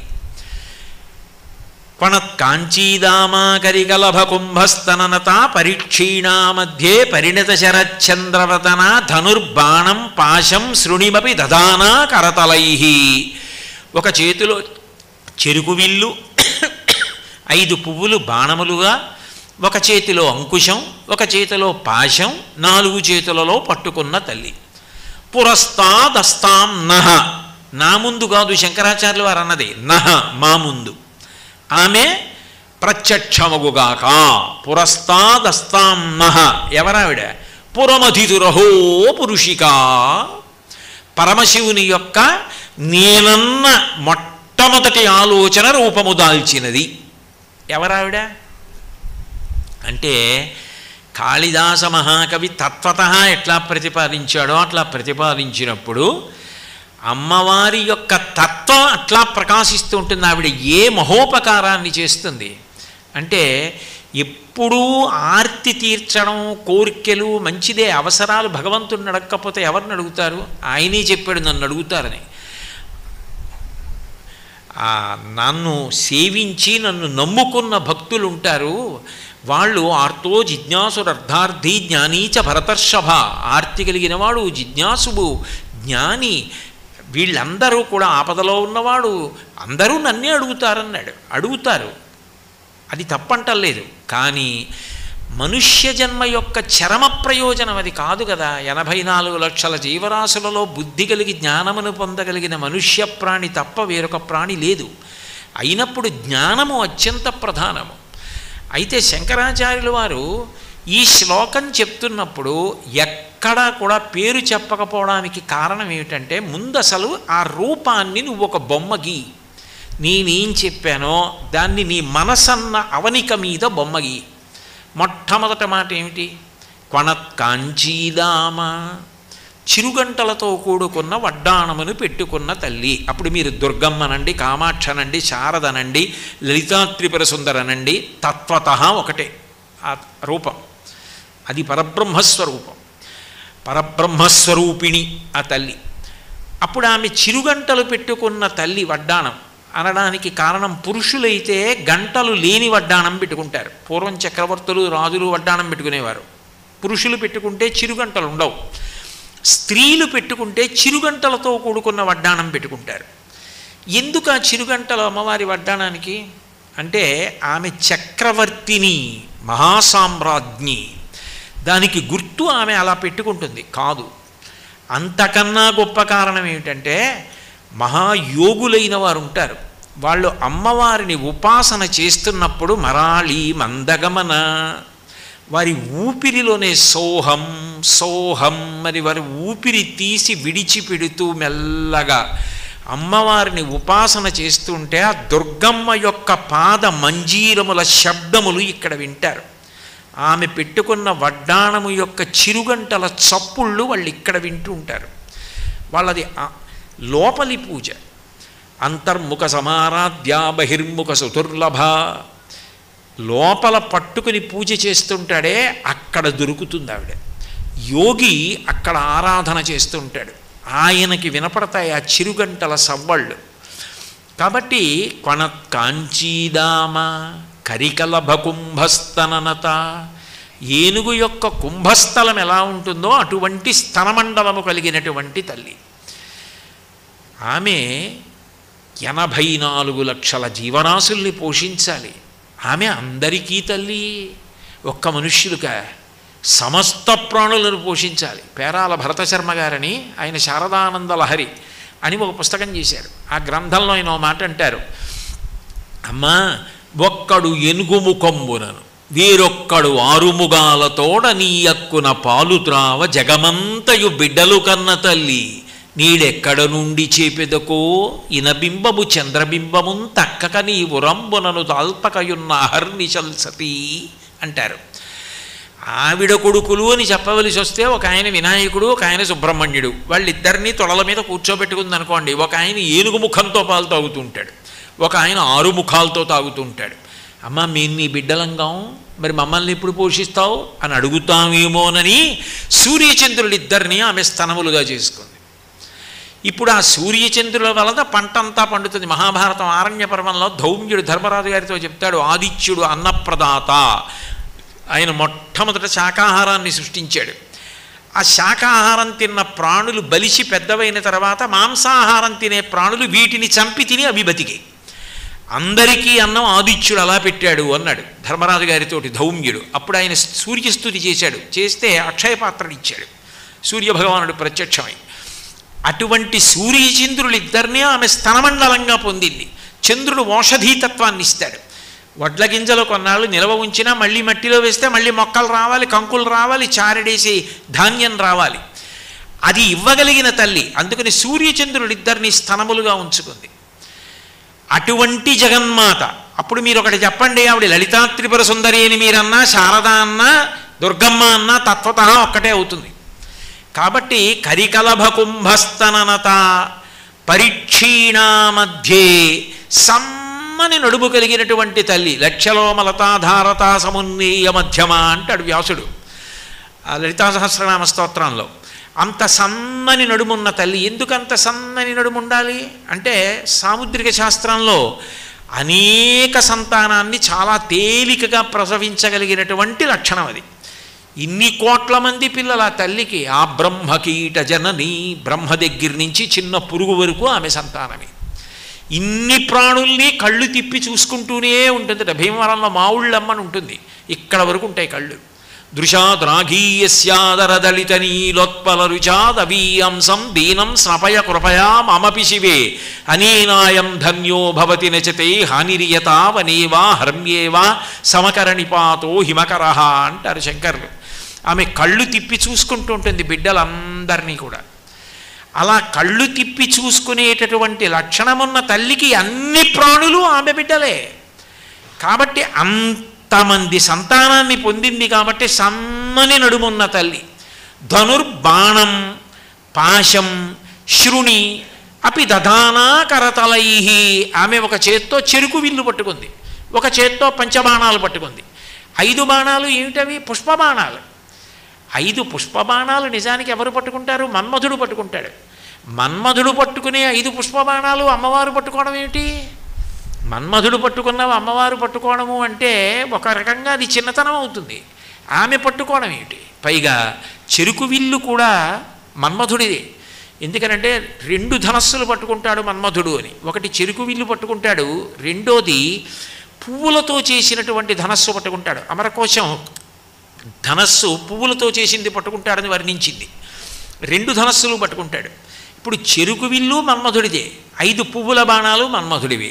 అవి ఈవిడ పట్టుకోవడం ఎందుకు అంటే ఆ ధనస్సు ఆ పువ్వుల బాణాలు ఆయన పట్టుకుని పరమశివుడి మీద వేశాడు. ఆయనకి కామం కల్పించాలని. ఆయన 3వ కన్ను తెరిస్తే కాలిపోయాడు. ఒరే పరమశివుడికి కామం కల్పించడం నీ వల్ల అయ్యే పని కాదురా అని ఆవిడ తీసుకుంది ఆ చెరుకు విల్లు 5 బాణాలు. ఇప్పుడు కాముణ్ణి కాల్చేసిన వాడిని తీసుకొచ్చి పక్కన కూర్చోపెట్టుకుని మంగళసూత్రం కట్టించుకుని కామేశబద్ధమంగళ్య సూత్ర శోభిత కంధరాయి మనందరినీ కని జన్మనిచ్చింది. అంటే ఆ తల్లి గెలుపు అక్కడుంది. 2 అలా ఎందుకు పట్టుకుంది అంటే మన్మధుడి చేతిలో ఉన్నాయనుకోండి, అప్పుడు ఆ బాణాలు ఎవరి మీద పడుతున్నాయో వాళ్ళందరూ కూడా వక్రగతులు పొందుతారు. కారణం ఏమిటి అంటే నిజానికి ఆ 5 పువ్వుల బాణాలు నవమల్లికము, నీలోత్పలము, చూతము, కల్పకము ఇటువంటి 5 పుష్పబాణాలు పట్టుకుంటాడు మన్మధుడు. ఈ 5 పువ్వుల బాణాలు వేస్తాడు. లోకంలో ఎవరైనా ఏదైనా బాగా పదునైన ములుకున్న బాణం వేస్తే బాధపడతాడు, కానీ పువ్వులు పెట్టి కొడితే ఎవడ బాధపడతాడండి? కాదు. మీరు అక్కడ కొంచెం జాగ్రత్తగా ఒక విషయాన్ని పట్టుకునే ప్రయత్నం చెయ్యాలి. ఎన్ని సుఖాలని మీరు చెప్పండి, అన్ని సుఖాలు 5 ఇంద్రియములను ఆశ్రయించి ఉంటాయి. ఆ 5 ఇంద్రియములు పనిచేయలేదనుకోండి, సుఖము దుఃఖము ఈ 2 మాటలు ఉండవు. నేను మీకు తేలికగా చెప్పాలి అంటే భగవంతుడు ఏదో ఒక తిథిని నిర్ణయించి, ఇదిగో ఈ తిథి నాడు ఉదయం 11 గంటల నుంచి 12 గంటల వరకు మీకు అందరూ ఎలా ఉన్నారో అలాగే ఉంటారు, కానీ మీ 5 జ్ఞానేంద్రియములు పనిచెయ్యవు అన్నాడు అనుకోండి. కన్ను, ముక్కు, చెవి, నాలుక, చర్మము 5 పనిచెయ్యవు ఒక గంట సేపు అన్నాడు అనుకోండి. కంటి ముందు సాక్షాత్ కనకదుర్గం వచ్చి నిలబడింది, ఏమైనా తెలుస్తుందా? తెలియదు. కంటి ముందు బ్రహ్మరాక్షసుడు వచ్చి నిలబడ్డాడు, ఏమైనా భయం ఉంటుందా? భయం ఉండదు. ఎందుకని? అసలు ఆ కన్ను పనిచేస్తే కదా. కన్ను పనిచేయనప్పుడు ఎదురుగుండా ఎవరు కనపడితే మాత్రం తెలిసింది. చెవి దగ్గర వీణ వాయించారు, తెలియదు. చెవి దగ్గరికి వచ్చి పిడుగుపడింది, తెలియదు. నాలుక మీద మధుర పదార్థం పెట్టారు, తెలియదు. నిప్పు కణిక పెట్టారు, తెలియదు. చర్మం కత్తి పెట్టి కోశారు, తెలియదు. జాజి పువ్వు పెట్టి ముట్టుకున్నారు, తెలియదు. ముక్కు దగ్గర కుక్క కళేబరాన్ని ఉంచారు, తెలియదు. మల్లెపువ్వు ఉంచారు, తెలియదు. 5 ఇంద్రియములు పనిచేయకపోతే సుఖ దుఃఖములు లేవు. ఈ 5 ఇంద్రియముల ద్వారా శబ్ద స్పర్శ రస రూప గంధములు ఈ 5 కొన్ని కోట్ల సుఖాలుగా మారిపోతాయి. శబ్ద ఇన్ని శబ్దములను విని సంతోషపడిపోతూ ఉంటాడు. కాసేపు కీర్తనలు అంటాడు, కాసేపు పాటలు అంటాడు, వీణ అంటాడు, వేణు అంటాడు, వైలిన్ అంటాడు, మాటలు అంటాడు, మనవడి కబుర్లు అంటాడు, భార్య కబుర్లు అంటాడు, గురువుగారు చెప్పిన మాటలు అంటాడు. ఇన్ని విని పొంగిపోతూ ఉంటాడు. అన్నీ చెవే వినేది. ఎన్ని వాసనలైనా ముక్కే, ఎన్ని ముట్టుకున్నా చర్మమే, ఎన్ని తిన్నా నాలుకే, ఎన్నిటిని స్పృశించినా చర్మమే, ఎన్నిటిని చూసినా కన్నే. ఈ 5 సమస్త సుఖములకు కారణము. ఈ 5 మన్మధుడి చేతిలో ఉన్నాయనుకోండి పువ్వుల బాణాలుగా, మార్చి మార్చి ఇంద్రియముల చేత పాపం చేయిస్తాడు. ఇంద్రియాణి బలిష్టాని ననియుక్తాని వానద అపక్వస్య ప్రకుర్వంతి వికారాం స్థాననేకశః అంటాడు వ్యాసుడు దేవీ భాగవతంలో. ఇంద్రియములు పరమ బలవత్తరములు, వాటిని అణచగలగడం ఎవరికీ సాధ్యం కాదు. లోకములన్నీయున్ గెలిచినాడవు ఇంద్రియానీకము చిత్తమున్ గెలువనేరవు, నిన్ను నిబద్ధు చేయు భీషణ శత్రుల ఆర్వుర ప్రభిన్నుల చేసిన ప్రాణికోటిలో నీకు విరోధి లేడొకడు నేర్పున చూడుము ధనవేశ్వర అంటారు భాగవతంలో. ఇంద్రియములను కట్టడి చేయడం ఎవరికీ సాధ్యం కాదు, అంత కష్టం. ఈ 5 మన్మధుడి చేతిలో ఉన్నంతసేపు ఇది చూడచ్చా ఉండదు, ఇది వినచ్చా ఉండదు, ఇది తినచ్చా ఉండదు, ఇది ముట్టుకోవచ్చా ఉండదు, ఇది వాసన చూడచ్చా ఉండదు. సుఖం కోసం చేసుకెళ్ళిపోతాడంతే. అదే పాపం. ఇప్పుడు అమ్మవారి చేతిలోకి వెళ్ళాయి అనుకోండి 5 బాణాలు. అమ్మవారి చేతిలోకి చెరుకు విల్లు వెళ్ళింది. చెరుకు విల్లు ఏం చేస్తుంది? మీరు ఏ కణుపు నుంచి ఏ కణుపు వరకు కొరికినా తీగానే ఉంటుంది. మనసు ఇంద్రియాలతో ఎప్పుడు మధురమైన విషయాల్ని అడుగుతూ ఉంటుంది. అమ్మవారి చేతిలోకి వెళ్ళింది అనుకోండి, ఏ బట్టరంగు మార్చేసుకుని ఎక్కడికి వెళ్ళిపోడు, అట్లాగే ఉంటాడు. కాకపోతే ఏమవుతుందంటే ఏదైనా తినే ముందు లోపల పరమాత్మ ఉన్నాడు, ఆయన జీర్ణం చేస్తున్నాడు. అహం వైశ్వానరో భూత్వా ప్రాణినాం దేహమాశ్రిత ప్రాణాపాన సమాయుక్తం పచాన్యన్నం చతుర్విధం. హోమగుండంలో వేస్తే ఆవు నెయ్యివి, లేకపోతే సమిధవి, అంతేకాని పట్టుకెళ్ళి కళ్ళు పోస్తావా? ఎలా పోస్తావు? ఈ లోపల పరమాత్మ ఉన్నాడు జీర్ణం చేస్తూ, ఆయనలోకి నేను ఏది పడితే అది పొయ్యగలనా, పొయ్యచ్చా అన్న భావన కలుగుతుంది. అప్పుడు ఏది లోపలికి వేస్తున్నా ఈశ్వరుడికి నైవేద్యం పెట్టి లోపలికి వేసుకుంటాడు. ఏది ముట్టుకుంటున్నా ఇది నేను ముట్టుకుంటే ఈశ్వరుడు అంగీకరిస్తాడా? అంగీకరిస్తాడంటే ముట్టుకుంటాడు. ధర్మచట్రంలోకి వెళ్ళింది. ఇది వాసన చూడచ్చా? చూడచ్చు అంటేనే చూస్తాడు. ధర్మచట్రంలోకి విడింది. ఇది నేను వాసన పీల్చచ్చా? అమ్మవారి దగ్గర సాంబ్రాణి వేసి వాసన పీల్చచ్చు, అమ్మవారి పాదాల దగ్గర పెట్టిన పూలమాల తీసి వాసన చూసి తల మీద పెట్టుకోవచ్చు, భార్యకి ఇచ్చి సిగలో పెట్టుకోమనొచ్చు. ఇప్పుడు ధర్మచట్రంలోకి విడిపోయింది. ఇది నేను తినచ్చా? నైవేద్యం పెట్టి తినచ్చు, తప్పేం లేదు. నేను గృహస్థాశ్రమంలో ఉన్నాను, పులిహోర తినాలనిపించింది, నైవేద్యం పెట్టి తినచ్చు. అన్నీ ఏం ఆలోచిస్తాడంటే ఈశ్వరుడు అంగీకరిస్తాడా, ఈ శక్తినిచ్చిన అమ్మవారు ఒప్పుకుంటుందా నేను చేస్తే అని ఆలోచిస్తాడు. అమ్మవారు ఏమనదు, ఇది నేను అనుభవించినా సంతోషిస్తుంది అంటే చేస్తూ ఉంటాడు. ఇప్పుడు మన్మధుడి చేతిలో ఉంటే సుఖంగా ఉంటే చాలు చేశాడు, అమ్మవారి చేతిలో ఉంటే 5 బాణాలు. మనసు మధురమధురంగానూ ఉంటుంది, కానీ అమ్మవారు అంగీకరించినవి చేస్తాడు. అంటే ఇప్పుడు ఏమైపోయాడు? తరించిపోయాడు. మనిషి జన్మ ఎత్తినందుకు ధర్మాన్ని అనుష్ఠించాడు. ధర్మం అన్న మాటకు అర్థం ఏంటి? ఈశ్వరుడు ఏది చెప్పాడో అట్లా బ్రతకడాన్ని ధర్మం అంటారు. మరి ఎందుకు బ్రతకలేడు నాబోటిగాడు? ఎందుకు పాపం చేస్తున్నాడు అంటే, పాపమునకు ఒక లక్షణం ఉంటుంది. పాపం ఎప్పుడూ కూడా అది వచ్చి మనని మింగదు, అది రా రా అని నోట్లోకి పిలుస్తుంది, అది దాని లక్షణం. అందుకే మీరు భాగవతం చదివితే అందులో అఘాసురుడు, అఘాసురుడు అంటే పాపపు రాక్షసుడు. పోతన గారు ఆంధ్రీకరించేటప్పుడు చాలా చక్కటి పేరు పెట్టుకున్నారు. పాపపు రక్కసుడు త్రోవ పడియుండి నృపా అన్నారు. పాపం ఎప్పుడు ఏం చేస్తుందంటే తాయిలం పెడుతుంది, ఏదో ఇంద్రియ సుఖాన్ని ఇస్తుంది. నువ్వు ఈ పని చేసావనుకో నీ చెవులకు సంతోషంగా ఉండేట్టు చేస్తానంటే, ఏవో తప్పుడు మాటలు, అక్కర్లేని మాటలు, వినకూడని మాటలు అవన్నీ వినేట్టు చేస్తుంది. ఎందుకంటే ఏదో లౌల్యం, ఏదో సంతోషం. మాట్లాడకూడని మాటలు మాట్లాడడం వల్ల ఏదో తృప్తి కలిగేటట్టు చేస్తుంది. తినకూడనివి తింటే ఏదో తృప్తి కలిగేటట్టు చేస్తుంది.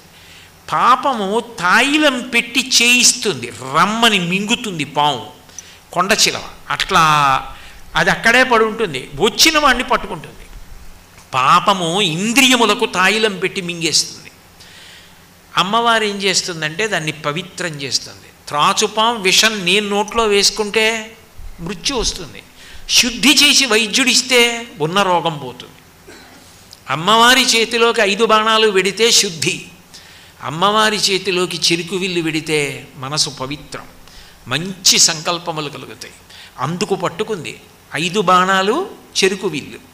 అలాగే ధనుర్బాణం పాశం శృణిమపి, ఆవిడ ఒక చేతిలో పాశాన్ని పట్టుకుంది, ఒక చేతిలో అంకుశాన్ని పట్టుకుంది.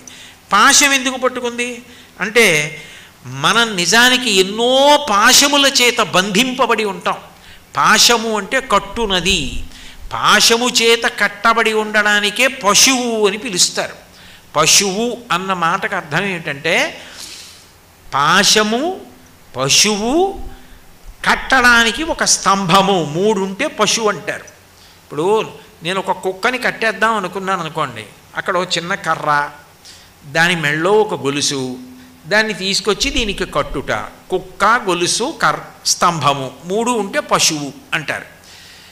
మీరు నన్ను క్షమించగలిగితే శాస్త్రం దృష్టిలో అందరూ పశువులని అంటారు.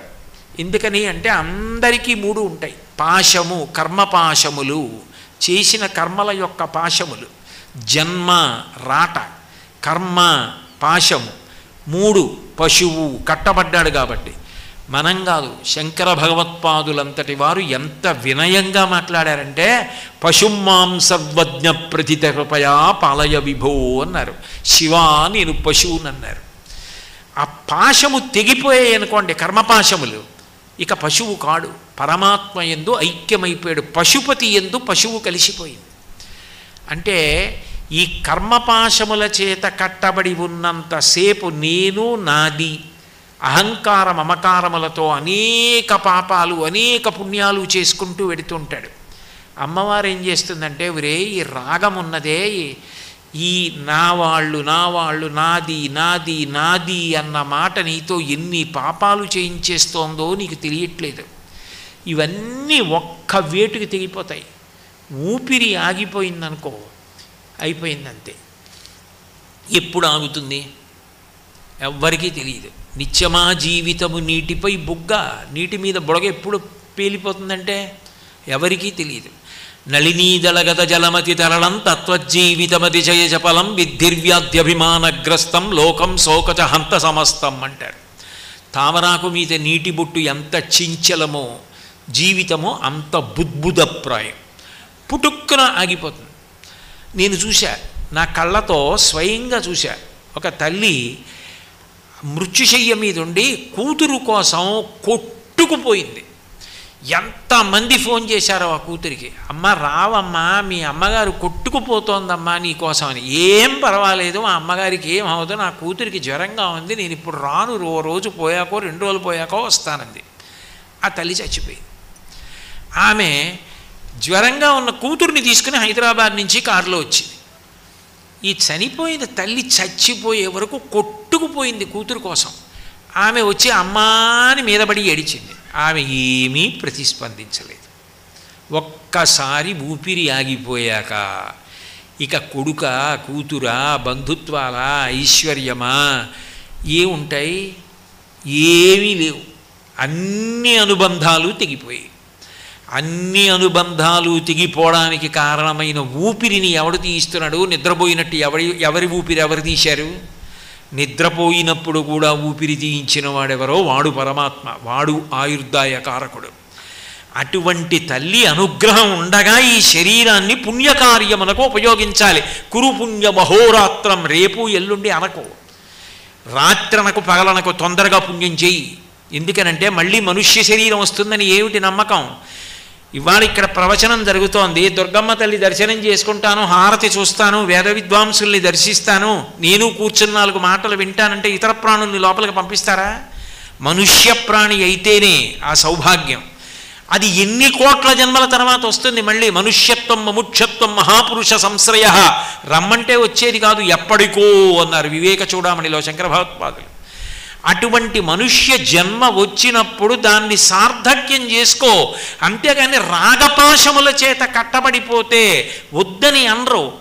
నా భార్య, నీకు ప్రేమ ఉండాలి, కానీ పరదేవతానుగ్రహం మంచి భార్య, పరదేవతానుగ్రహం మంచి కొడుకు, పరదేవతానుగ్రహం మంచి కూతురు, వీటన్నిటికన్నా ఈ జన్మలో ఈ శరీరం ఊపిరి వదిలిపెట్టేస్తే ఈ అనుబంధాలన్నీ పుట్టుక్కని తెగిపోతాయి. కానీ ఎన్ని జన్మలెత్తినా నా అనుబంధం తెగనిది దుర్గమ్మతోటే.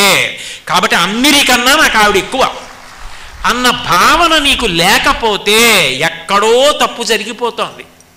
అది గుర్తించు. ఆ ఆర్తి కలగగానే ఆవిడ ఏం చేస్తుందంటే ఈ రాగపాశముల మీద భక్తి పాశం వేస్తుంది, వేసి దగ్గరికి లాక్కుంటుంది. ఎక్కడో దూరంగా తిరుగుతున్నాడు కదూ, ఆ భక్తి పాశం వేసి దగ్గరికి లాక్కుంటుంది. ఇప్పుడు భక్తి ఏం చేస్తుంది అంటే శంకర్లు అంటారు శివానంద లహరిలో, ఆనందాశ్రుభిరాతనోతి పులకం నైర్మల్యతశ్చాదనం వాచాశంక ముఖస్థితైశ్చ జఠరా పూర్తిం చరిత్రామృతై రుద్రాక్షైర్భసితేన దేవ వపుషో రక్షాం భవద్భవనా పర్యంకే వినివేశ్య భక్తి జననీం భక్తార్భకం రక్షతి అంటారు. ఇప్పుడు ఆయన విభూతి పెట్టుకోవడాన్ని ఇష్టపడతాడు, బొట్టు పెట్టుకోవడం ఇష్టపడతాడు, రుద్రాక్షమాల వేసుకోవడం ఇష్టపడతాడు, భగవత్ కథాశ్రవణం ఇష్టపడతాడు, భగవంతుడి గురించి మాట్లాడడం ఇష్టపడతాడు, మంచి పనులు చేయడంలో ఉత్సాహం పొందుతాడు, చెడు పని నాకు వద్దని దూరంగా ఉంటాడు. ఏమిటి దానివల్ల కలిసి వచ్చేది? ఏదైనా కానివ్వండి, అదైనా శాశ్వతమా? ఎంత గొప్పదైనా కారే రాజులు రాజ్యములు గెలువరే గర్వోన్నతిం పొందరే వారేరి సిరి మూటగట్టుకొని పోవంజాలిరే భూమిపై పేరైనన్ గలదే శిబి ప్రముఖులన్ ప్రీతిన్ యశక్కాముల ఈరే కోర్కెలు వరలం తలపరే కాలమున్ భార్గవ. ఎవడో మంచి పని చేశాడో వాడి పేరు ఉండిపోతుంది తప్ప మిగిలిన వాళ్ళ పేర్లు ఉండిపోయాయా? ఎక్కడుంటాయి? కాబట్టి అమ్మవారు ఏం చేస్తుంది అంటే భక్తి పాశం వేసి దగ్గరికి లాగుతుంది. ఇప్పుడు భక్తి ఏం చేస్తుంది? మీరు ఏ పని చేస్తూ ఉండనివ్వండి, భక్తి ప్రశ్న వేయిస్తుంది. అమ్మవారు సంతోషిస్తుందా అనో ప్రశ్న. ఎందుకని? నేను ఇవాళ ఏదైనా ఒక చెయ్యకూడని పని చేసి సుఖపడాలి అని నాకు అనిపించింది అనుకోండి, ఒరే ఇవాళ చేసేస్తావు సరే, రేపు పొద్దున్న అమ్మవారికి పాదయోహో పాద్యం సమర్పయామి అని మా అమ్మ పాదాల మీద నేను నీళ్లు పోసి కడగాలి కదా. అప్పుడు ఆవిడ పాదాలు బలవంతంగా నేను లాగుతానా? ఆవిడ పళ్ళెంలో పాదాలు పెట్టద్దు. ఆవిడ ఎందుకు రా నీచుడా నీకు నేను పాదాలు ఇవ్వాలి? నిన్న ఏం చేసావు నాకు తెలీదా? నువ్వు చెప్పేవి ధర్మపన్నాలు, నువ్వు చేసిన పని ఏ పని చేశావు? ఇలా కడుగుతావు నా కాళ్ళు కడగద్దు నువ్వు అని ఆవిడ నా పాదాలు వెనక్కి తీసేసుకుంటే నేను ఉండగలనా? నాకొద్దు. నాకు ఈ అధార్మికమైన సుఖం వద్దు. నాకు మా అమ్మ పాదాలు కడగడం, అమ్మ పాదోదకము పుచ్చుకోవడమే నాకు కావాలి. ఇప్పుడు భక్తి ఏం చేస్తుంది అంటే అధర్మమునందు అనురక్తి తీసేస్తుంది. భక్తి ధర్మమునకు కారణమవుతుంది. భక్తి ఛాందసము కాదు, బాగా గుర్తుపెట్టుకోవాలి. భక్తి రెండు విరుద్ధ విషయముల కలయిక. నిప్పుంటే నీరు లేదని గుర్తు, నీరుందంటే అక్కడ నిప్పు వెలగదని గుర్తు. భయముంటే ధైర్యము లేదని గుర్తు, ధైర్యముంటే భయము లేదని గుర్తు. ధైర్యము భయము రెండు ఉంటే భక్తి ఉందని గుర్తు. అది అలా భక్తి ఉన్నవాడు అనుకోండి, తాను నమ్మినది తాను చెయ్యవలసినది ఏదో అది చేయడానికి భయపడ్డావు. ఎందుకంటే నాకు భగవంతుడు ఉన్నాడని ధైర్యం. తాను చెయ్యకూడనిది చేయడానికి భయపడతాడు, ఎందుకంటే భగవంతుడు చూస్తున్నాడని భయం. ఆరోగ్యవంతమైన భయాన్ని ధైర్యాన్ని రెండింటినీ ఇవ్వగలిగినది భక్తి. అందుకే ఆ భక్తులైన వారు జీవితంలో అంత హాయిగా నిలబడిపోగలిగారు భగవంతుడు ఉన్నాడని. గొలుసులు వేసి కట్టారు, కొరడాలతో కొట్టారు, అయినా భగవంతుడు ఉన్నాడని నిలబడిపోయిన వాళ్ళకి గొలుసులే తెగిపోయి వాళ్ళు రక్షింపబడ్డారు. కాబట్టి భక్తి పాశములను వేసి దగ్గరికి లాక్కుంటుంది, రాగపాశములను కోసేస్తుంది. 5 ఇంద్రియముల సుఖాన్ని పవిత్రంగా ధార్మికంగా అనుభవించేటట్టు చేస్తుంది. మన్మధుడి యొక్క బాణములు మన్మధుడి యొక్క విల్లులోంచి పడితే ఇచ్చవచ్చినట్టు తిరుగుతాడు. అమ్మవారి యొక్క విల్లులోంచి అమ్మవారి చేతిలోంచి బాణములు పడితే ధార్మికుడైపోతాడు. ఇంకొక చేతిలో పాశము అంకుశం పట్టుకుంది. అంకుశం ఎందుకు అంటే అంకుశము ఏనుగుని నియంత్రించడానికి వాడతారు. ఏనుగు ఎంత పెద్దది అంటే ఏనుగు కన్నా పెద్ద ప్రాణి లోకంలో ఉండదు. చాలా పెద్దదని చెప్పవలసి వస్తే ఏనుగంత అంటారు. ఏనుగంత ఏది అంటే లోకంలో కోపం వడ్ల గింజంత పుడుతుంది. కోపానికి ఉన్న లక్షణం ఏంటంటే కోపం పుట్టగానే మీకు ఎవరి మీద కోపం పుట్టిందో వాళ్ళ మంచి గుణం ఒక్కటి గుర్తురానివ్వదు. వాళ్ళల్లో లేని చెడు కూడా చూపించడం మొదలెట్టి ఎంత వేగంగా పెరిగిపోతుందంటే తన రూపం మారిపోతుంది. నోరు ఏం మాట్లాడుతోందో తెలియదు, ఏం చేసేస్తాడో తెలియదు. శ్రీరామాయణం సుందరకాండలో హనుమంటారు, క్రుద్ధ పాపం న కుర్యాత్కః క్రుద్ధో హన్యాద్గురుడపి. ఆ క్రుద్ధుడు, కోపం వచ్చేసినటువంటి వాడు ఏం చేయడు, చివరికి పెద్దల్ని చంపేస్తాడు కూడా. క్రుద్ధ పాపం నకుర్యాత్క క్రుద్ధో హన్యాద్గురునపి క్రుద్ధ పరుషయా వాచ నరం సాధూనధిక్షిపేత్. నోటి వెంట ఏది పడితే అది మాట్లాడతాడు. ఎంతటి పెద్దవారిని కూడా ఏకవచన ప్రయోగం చేసేస్తాడు, విమర్శిస్తాడు, తక్కువ చేసి మాట్లాడతాడు. ధన్యాస్తే పురుషశ్రేష్టా ఏ బుద్ధ్యా కోపముద్ధితం నిరుంధంతి మహాత్మానో దీప్తమగ్ని మివాంభస యస్యముత్పరితం క్రోధం క్షమయైవ నిరస్యతి యథోరగస్త్వచం జీర్ణాంసవై పురుషముచ్యతే అంటారు హనుమ. ఎవరికి కోపం వచ్చిందో వారు ఆ అగ్నిహోత్రం మీద నెయ్యి పొయ్యకుండా నీళ్లు పోసిన వాడెవరో ఆయన ధన్యుడు. ఓర్పు పట్టి తొందరపడకు. పూర్వం ఎన్ని ఉపకారాలు చేసినవాడు, ఎన్ని మంచి పనులు చేసినవాడు. సరే, నీకు కోపం ఎందుకు వచ్చింది? ఆయన తప్పు చేశాడని. నువ్వు చేయలేదా? నువ్వు జీవితంలో ఎప్పుడు ఏ తప్పు చేయలేదా? నువ్వు ఏ తప్పు చేయనివాడివైతే ఆయన తప్పు చేసినందుకు కోపం పెట్టుకో. నువ్వు తప్పు చేసిన వాడివి అయితే తప్పు చేసిన వాడి మీద కోపం పెట్టుకోవడానికి నీకున్న అర్హత ఏమిటి? Polluted hands cannot touch the pure fountain of justice అని ఇంగ్లీష్లో ఒక ప్రొవెర్బ్. మన చేతులే అపవిత్రంగా ఉంటే పవిత్రమైన దాన్ని ముట్టుకోవడానికి మనకు అర్హత ఎక్కడుంది? వేరొకడు తప్పు చేశాడని చెప్పడానికి ముందు నేను చెయ్యని తప్పేముంది కనుక అని ఆలోచించుకున్నవాడు వేరొకడిని విమర్శించలేడు, తప్పు పట్టలేడు. కోపం తాత్కాలికంగా దిద్దుతుంది, ప్రేమ శాశ్వతంగా దిద్దుతుంది. ప్రేమ భావన చూపించి అందరినీ కలుపుకుంటాడు. అందరం అమ్మ బిడ్డలం, ఆ తల్లి బిడ్డలమే. కాకపోతే ఆయన కొంచెం కోపంలో ఉన్నాడు. అమ్మ అది తగ్గించి మేము అందరం కలిసి సహజీవనం చేసేటట్టుగా అనుగ్రహించు అంటాడు. తన శాంతాన్ని కోల్పోడు. కోపమును వ్యవస్థని చక్కదిద్దడానికి ఉపకరణంగా వాడతాడు. అటువంటి స్థితిని అమ్మవారిస్తుంది. లేకపోతే ఏమైపోతుందంటే తన కోపము తనని బాధ పెడుతుంది. ఇప్పుడు నేను మీ దగ్గరికి వచ్చి మీ మీద ఏదో కోపంతో, ఏదో భగవంతుడి దయ వల్ల నాకు అటువంటి దురలవాట్లు కలగకుండుగాక మీ మీద పెట్టకూడదు కాబట్టి నా మీద పెట్టుకుంటున్నాను. నేను మీ దగ్గరికి వచ్చి అనరాని మాటలన్నీ అన్నాను అనుకోండి, మీరు అన్నీ విని హాయిగా నవ్వి ఉమామహేశ్వర పరబ్రహ్మార్పణమస్తు అని లేచి వెళ్ళిపోయారు అనుకోండి, ఎవరి కోపం ఎక్కువ అవుతుంది? ఎరా ఇన్ని తిడితే ఉమామహేశ్వర పరబ్రహ్మార్పణమస్తు అని నవ్వుతూ వెళ్ళిపోతాడేమిటని ఇంకా ఎక్కువైపోతుంది. శాంతంగా ఉన్నవాడిని, ప్రశాంతంగా ఉన్నవాడిని, భక్తితో ఉన్నవాడిని, కోపంగా ఉన్నవాడు నోరు వదరి పాపం మూట కట్టుకోవడం తప్ప చేసేది ఏమీ ఉండదు. అదో ఆత్మతృప్తి అంతే, నేను ఆయన్ని తిట్టానని తప్ప ఉపయోగం ఏముంది అందులో? కానీ ప్రేమ అట్లా కాదు, మార్చడం కాదు, శాశ్వతంగా మారుస్తుంది, శాశ్వతమైన అనుబంధాన్ని ఇస్తుంది. అందుకే అమ్మవారు క్రోధము ఎవరికి ఉన్నదో ఆ కోపము తీసేస్తుంది. కోపం తీసేసి దాని స్థానంలో ఏం చేస్తుందంటే కోపం మీద కోపం వచ్చేట్టు చేస్తుంది. ఏమిటి నాకు ఈ దిక్కుమాల కోపం, అయిందానికి కాని దానికి కోపం వస్తుంది, ప్రతి వాళ్ళని కోపడతాను, ఇంక ఈ కోపం పోదా నాకు? ఈ మాట కోపం వస్తే బాగా పరిశీలనం చేయాలి. నేను బాగా ఆలోచించి అవతల వాళ్ళ మంచి ఆలోచించి అసలు ఎవరిని ఏమీ అనకుండా ఉండడం నేను సాధన చెయ్యాలి, ప్రేమించడం నేర్చుకోవాలి అన్న భావన కలుగుతుంది. ఎప్పుడు? అమ్మవారి పాదముల వంక చూసిన వాడిని పాశములు వేసి దగ్గరికి లాగి వాడికున్న క్రోధాన్ని తీసేస్తుంది. ఎందుకని? ఒక్కటి జ్ఞాపకం పెట్టుకోండి, ఎన్ని పాపాలు చేసినా రెండే కారణాలు: రాగము, ద్వేషము. రాగము పాశము, రాగపాశం, ద్వేషము కోపం. పాపం ఎందుకు చేశాడు? అయ్యో మా అబ్బాయి కోసం, మా అమ్మాయి కోసం నేను సంపాదించద్దు, మా మనవలకి సంపాదించద్దు, మా మునిమనవలకి సంపాదించద్దు, ఇనుమనవల కోసం సంపాదించద్దు, సంపాదించావు, ఊపిరి ఆగిపోయింది. ఈ పాపం అంతా నువ్వు అట్టుకుపోయావు, డబ్బంతా వాళ్ళు అట్టుకుపోయారు. దేనికది? చేసింది ఏముందో అదే నీ వెంట వస్తుంది. దేనికోసం ఇవన్నీ? దేనికోసం చేసినట్టు? ఎంతకాలం ఉంటామని చేసినట్టు? ఆఖరికి నేను అలా అన్నానని అనుకోకండి, ఇంట్లో ఉన్న ఒక ఇనప మూకుడుకున్న ఆయుర్దాయం కూడా వ్యక్తికి ఉండదు.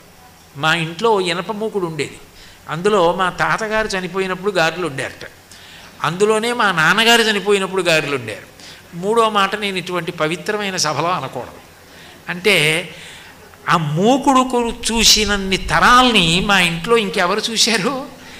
మూకుడుకున్న ఆయుర్దాయం నాకు లేదు. అటువంటిది దేనికోసం ఈ వెర్రంతా? ఎందుకు ఈ రాగాలు ఏమిటి, ద్వేషాలు ఏమిటి, పాపాలు ఏమిటి, పుణ్యాలు దేని కొరకు? ఆ భావన కల్పించి అక్కర్లేని విషయాల జోలికి వెళ్లకుండా ధర్మమునందు రాగము, ద్వేషమునందు ద్వేషము ఏర్పరిచి చక్కదిద్దగలిగినది ఎవరంటే ఆ తల్లి. అది ఆ తల్లి అనుగ్రహంతో ఇస్తుంది. అందుకు దుర్గమ్మైంది. కాబట్టి ఆ తల్లి పట్టుకుని ఈ త్రిశూలమైనా అంతే.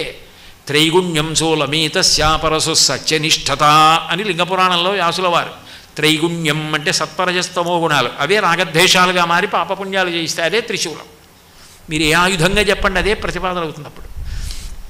కాబట్టి ఆ తల్లి అనుగ్రహం కలిగితే వెంటనే రాగద్వేషములు సమసిపోతాయి. కాబట్టి ఇప్పుడు జీవితం ఒబ్బిడి అయి మనుష్య జన్మ సార్థక్యం పొందుతాను. ఒరే అబ్బాయి, మన్మధుడి చేతిలో ఉండి పడితే పాడైపోతావు, నా చేతిలో ఉన్నవి నీ మీద పడితే ఉద్ధరణ పొందుతావు. ఒకటే ఉదాహరణ. చేతిలో దొంగ కత్తి పట్టుకుని వెంటపడ్డాడు. మెళ్ళో బంగారం గొలుసులు, చేతికి గడియారం, జేబులో డబ్బు ఉన్నవాడు పరిగెడుతున్నాడు. దొంగ వెనకాతల కత్తి పట్టుకు పరిగెడుతున్నాడు. ముందు ఉన్నవాడు పరిగెడుతున్నాడు. ఆ వస్తున్నటువంటి దొంగ రాతిని తన్నుకుని పడిపోయాడు. చేతిలో కత్తి దూరంగా పడింది. ఆ ముందు పారిపోతున్నవాడు వెనక్కి వచ్చి కత్తి తీసుకున్నాడు. ఇప్పుడు దొంగ పరిగెడుతున్నాడు. ఆయుధం మారింది. ఇంతకుముందు దొంగ చేతిలో ఆయుధం ఉంటే ఉన్నవాడు పరిగెత్తాడు. ఇప్పుడు ఉన్నవాడి చేతిలో ఆయుధం ఉంటే దొంగ పరిగెత్తాడు. అమ్మవారి చేతిలో ఆయుధాలుంటే మన్మధుడు పారిపోతాడు. మన్మధుడి చేతిలో ఆయుధాలుంటే మనం పడిపోతాం. మన్మధుడి చేతిలో ఉన్న ఆయుధాలు, ఆ పూల బాణాలు, ఆ చెలుకు విల్లు మన మీద పడితే పతనం. అవే అమ్మవారి చేతిలో ఉన్నవి పడితే అభ్యున్నతి. దానికి ఒకే ఒక్కటి ఆవిడ అడిగేది ఏమిటంటే, నువ్వు నాకేదో ఇంత చెయ్యని అమ్మవారు ఎప్పుడు అడగదు. అమ్మవారు కోరేది ఒక్కటే, ఆవిడ ఉన్నదని నమ్మమంటుంది. నేనున్నానని నమ్ము. దుర్గమ్మ ఉన్నది, విజయవాడ ఇంద్రకీలాద్రి మీద ఉన్నదని అనుకోకు. ఆమె ఎక్కడ ఉన్నది అంటే యథార్థమునకు ఇక్కడే ఉన్నది, చిత్స్వరూపిణి అయి ఉన్నది. ఇక్కడ ఉన్నదాన్ని ఇక్కడ ఉండి నీతో ఇన్ని చేయిస్తోంది కదా. ఆమె యాదేవి సర్వరూపేషు క్షుధారూపేణ సంస్థిత. ఇక్కడ ఉంది, ఊళ్ళో విషయాలన్నీ చూస్తున్నాను, ఇందులో పదార్థం అయిపోయింది, ఆకలేస్తోందని నాకు తెలియదు. కానీ ఆకలి వేసి ఒరే లోపల ఉన్నదంతా అయిపోయింది, పడిపోతావు తినరా అని ఆవిడే చెప్తోంది. యాదేవి సర్వభూతేషు బుద్ధిరూపేణ సంస్థిత. సమస్త భూతముల యందు బుద్ధి రూపంలో ఉంది. యాదేవి సర్వభూతేషు లజ్జారూపేణ సంస్థిత. యాదేవి సర్వభూతేషు మాతృరూపేణ సంస్థిత. రామకృష్ణ పరమహంస ఒక అద్భుతమైన మాట చెప్పేవారు. నాకంటే నా భార్య గర్భిణి అని, నా సంతానం పెరుగుతోందని తెలుసు. ఒక పక్షి నడవదు, ఎగురుతుంది. అటువంటి పక్షి గుడ్డు పెడుతుంది. గుడ్డు పెట్టే ముందు గూడు కట్టి దాంట్లో గడ్డి తెచ్చి వేసి మెత్తగా గూడుందని బాగా నిర్ధారించుకున్న తర్వాత గాలి వేసిన గూడు పడిపోదని నిర్ధారణ చేసుకొని గుడ్డు పెడుతుంది. పెట్టి 2 కాళ్ళతో 4 అడుగులు వేసి కడుపు గుడ్డు పెంకుకి తగిలేటట్టుగా తాను గుడ్డు మీదకి కడుపుని చేర్చి తన కడుపులో ఉన్న వేడి గుడ్డు పెంకుకు తగిలి పెంకు వేడెక్కి పెంకులోని వేడి లోపల పిండానికి తగులుతుంటే పిండం పొదగబడి పిల్లవుతుంటే నాకు బిడ్డ పుడుతోందన్న సంతోషంతో కళ్ళు మూసుకున్న పక్షికి మాతృత్వం తెలిసేట్టు చేసినది ఎవరు? ఎలా పొదిగింది గుడ్డుని? పక్షికి ఎవరు నేర్పారు నువ్వు ఆ గుడ్డు పొదిగితే పిల్లొస్తుందని?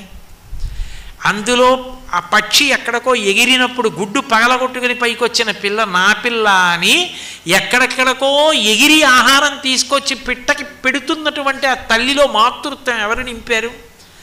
ఆ నింపినది నీకు కనపడదు, అమ్మ కనపడుతోంది. అమ్మ తనం ఏదుందో అది చూడాలని నీకు ఆర్తి కలిగితే పారిపోవడానికి అవకాశం లేదు, వెనక తలుపు లేదు గుడికిక్క.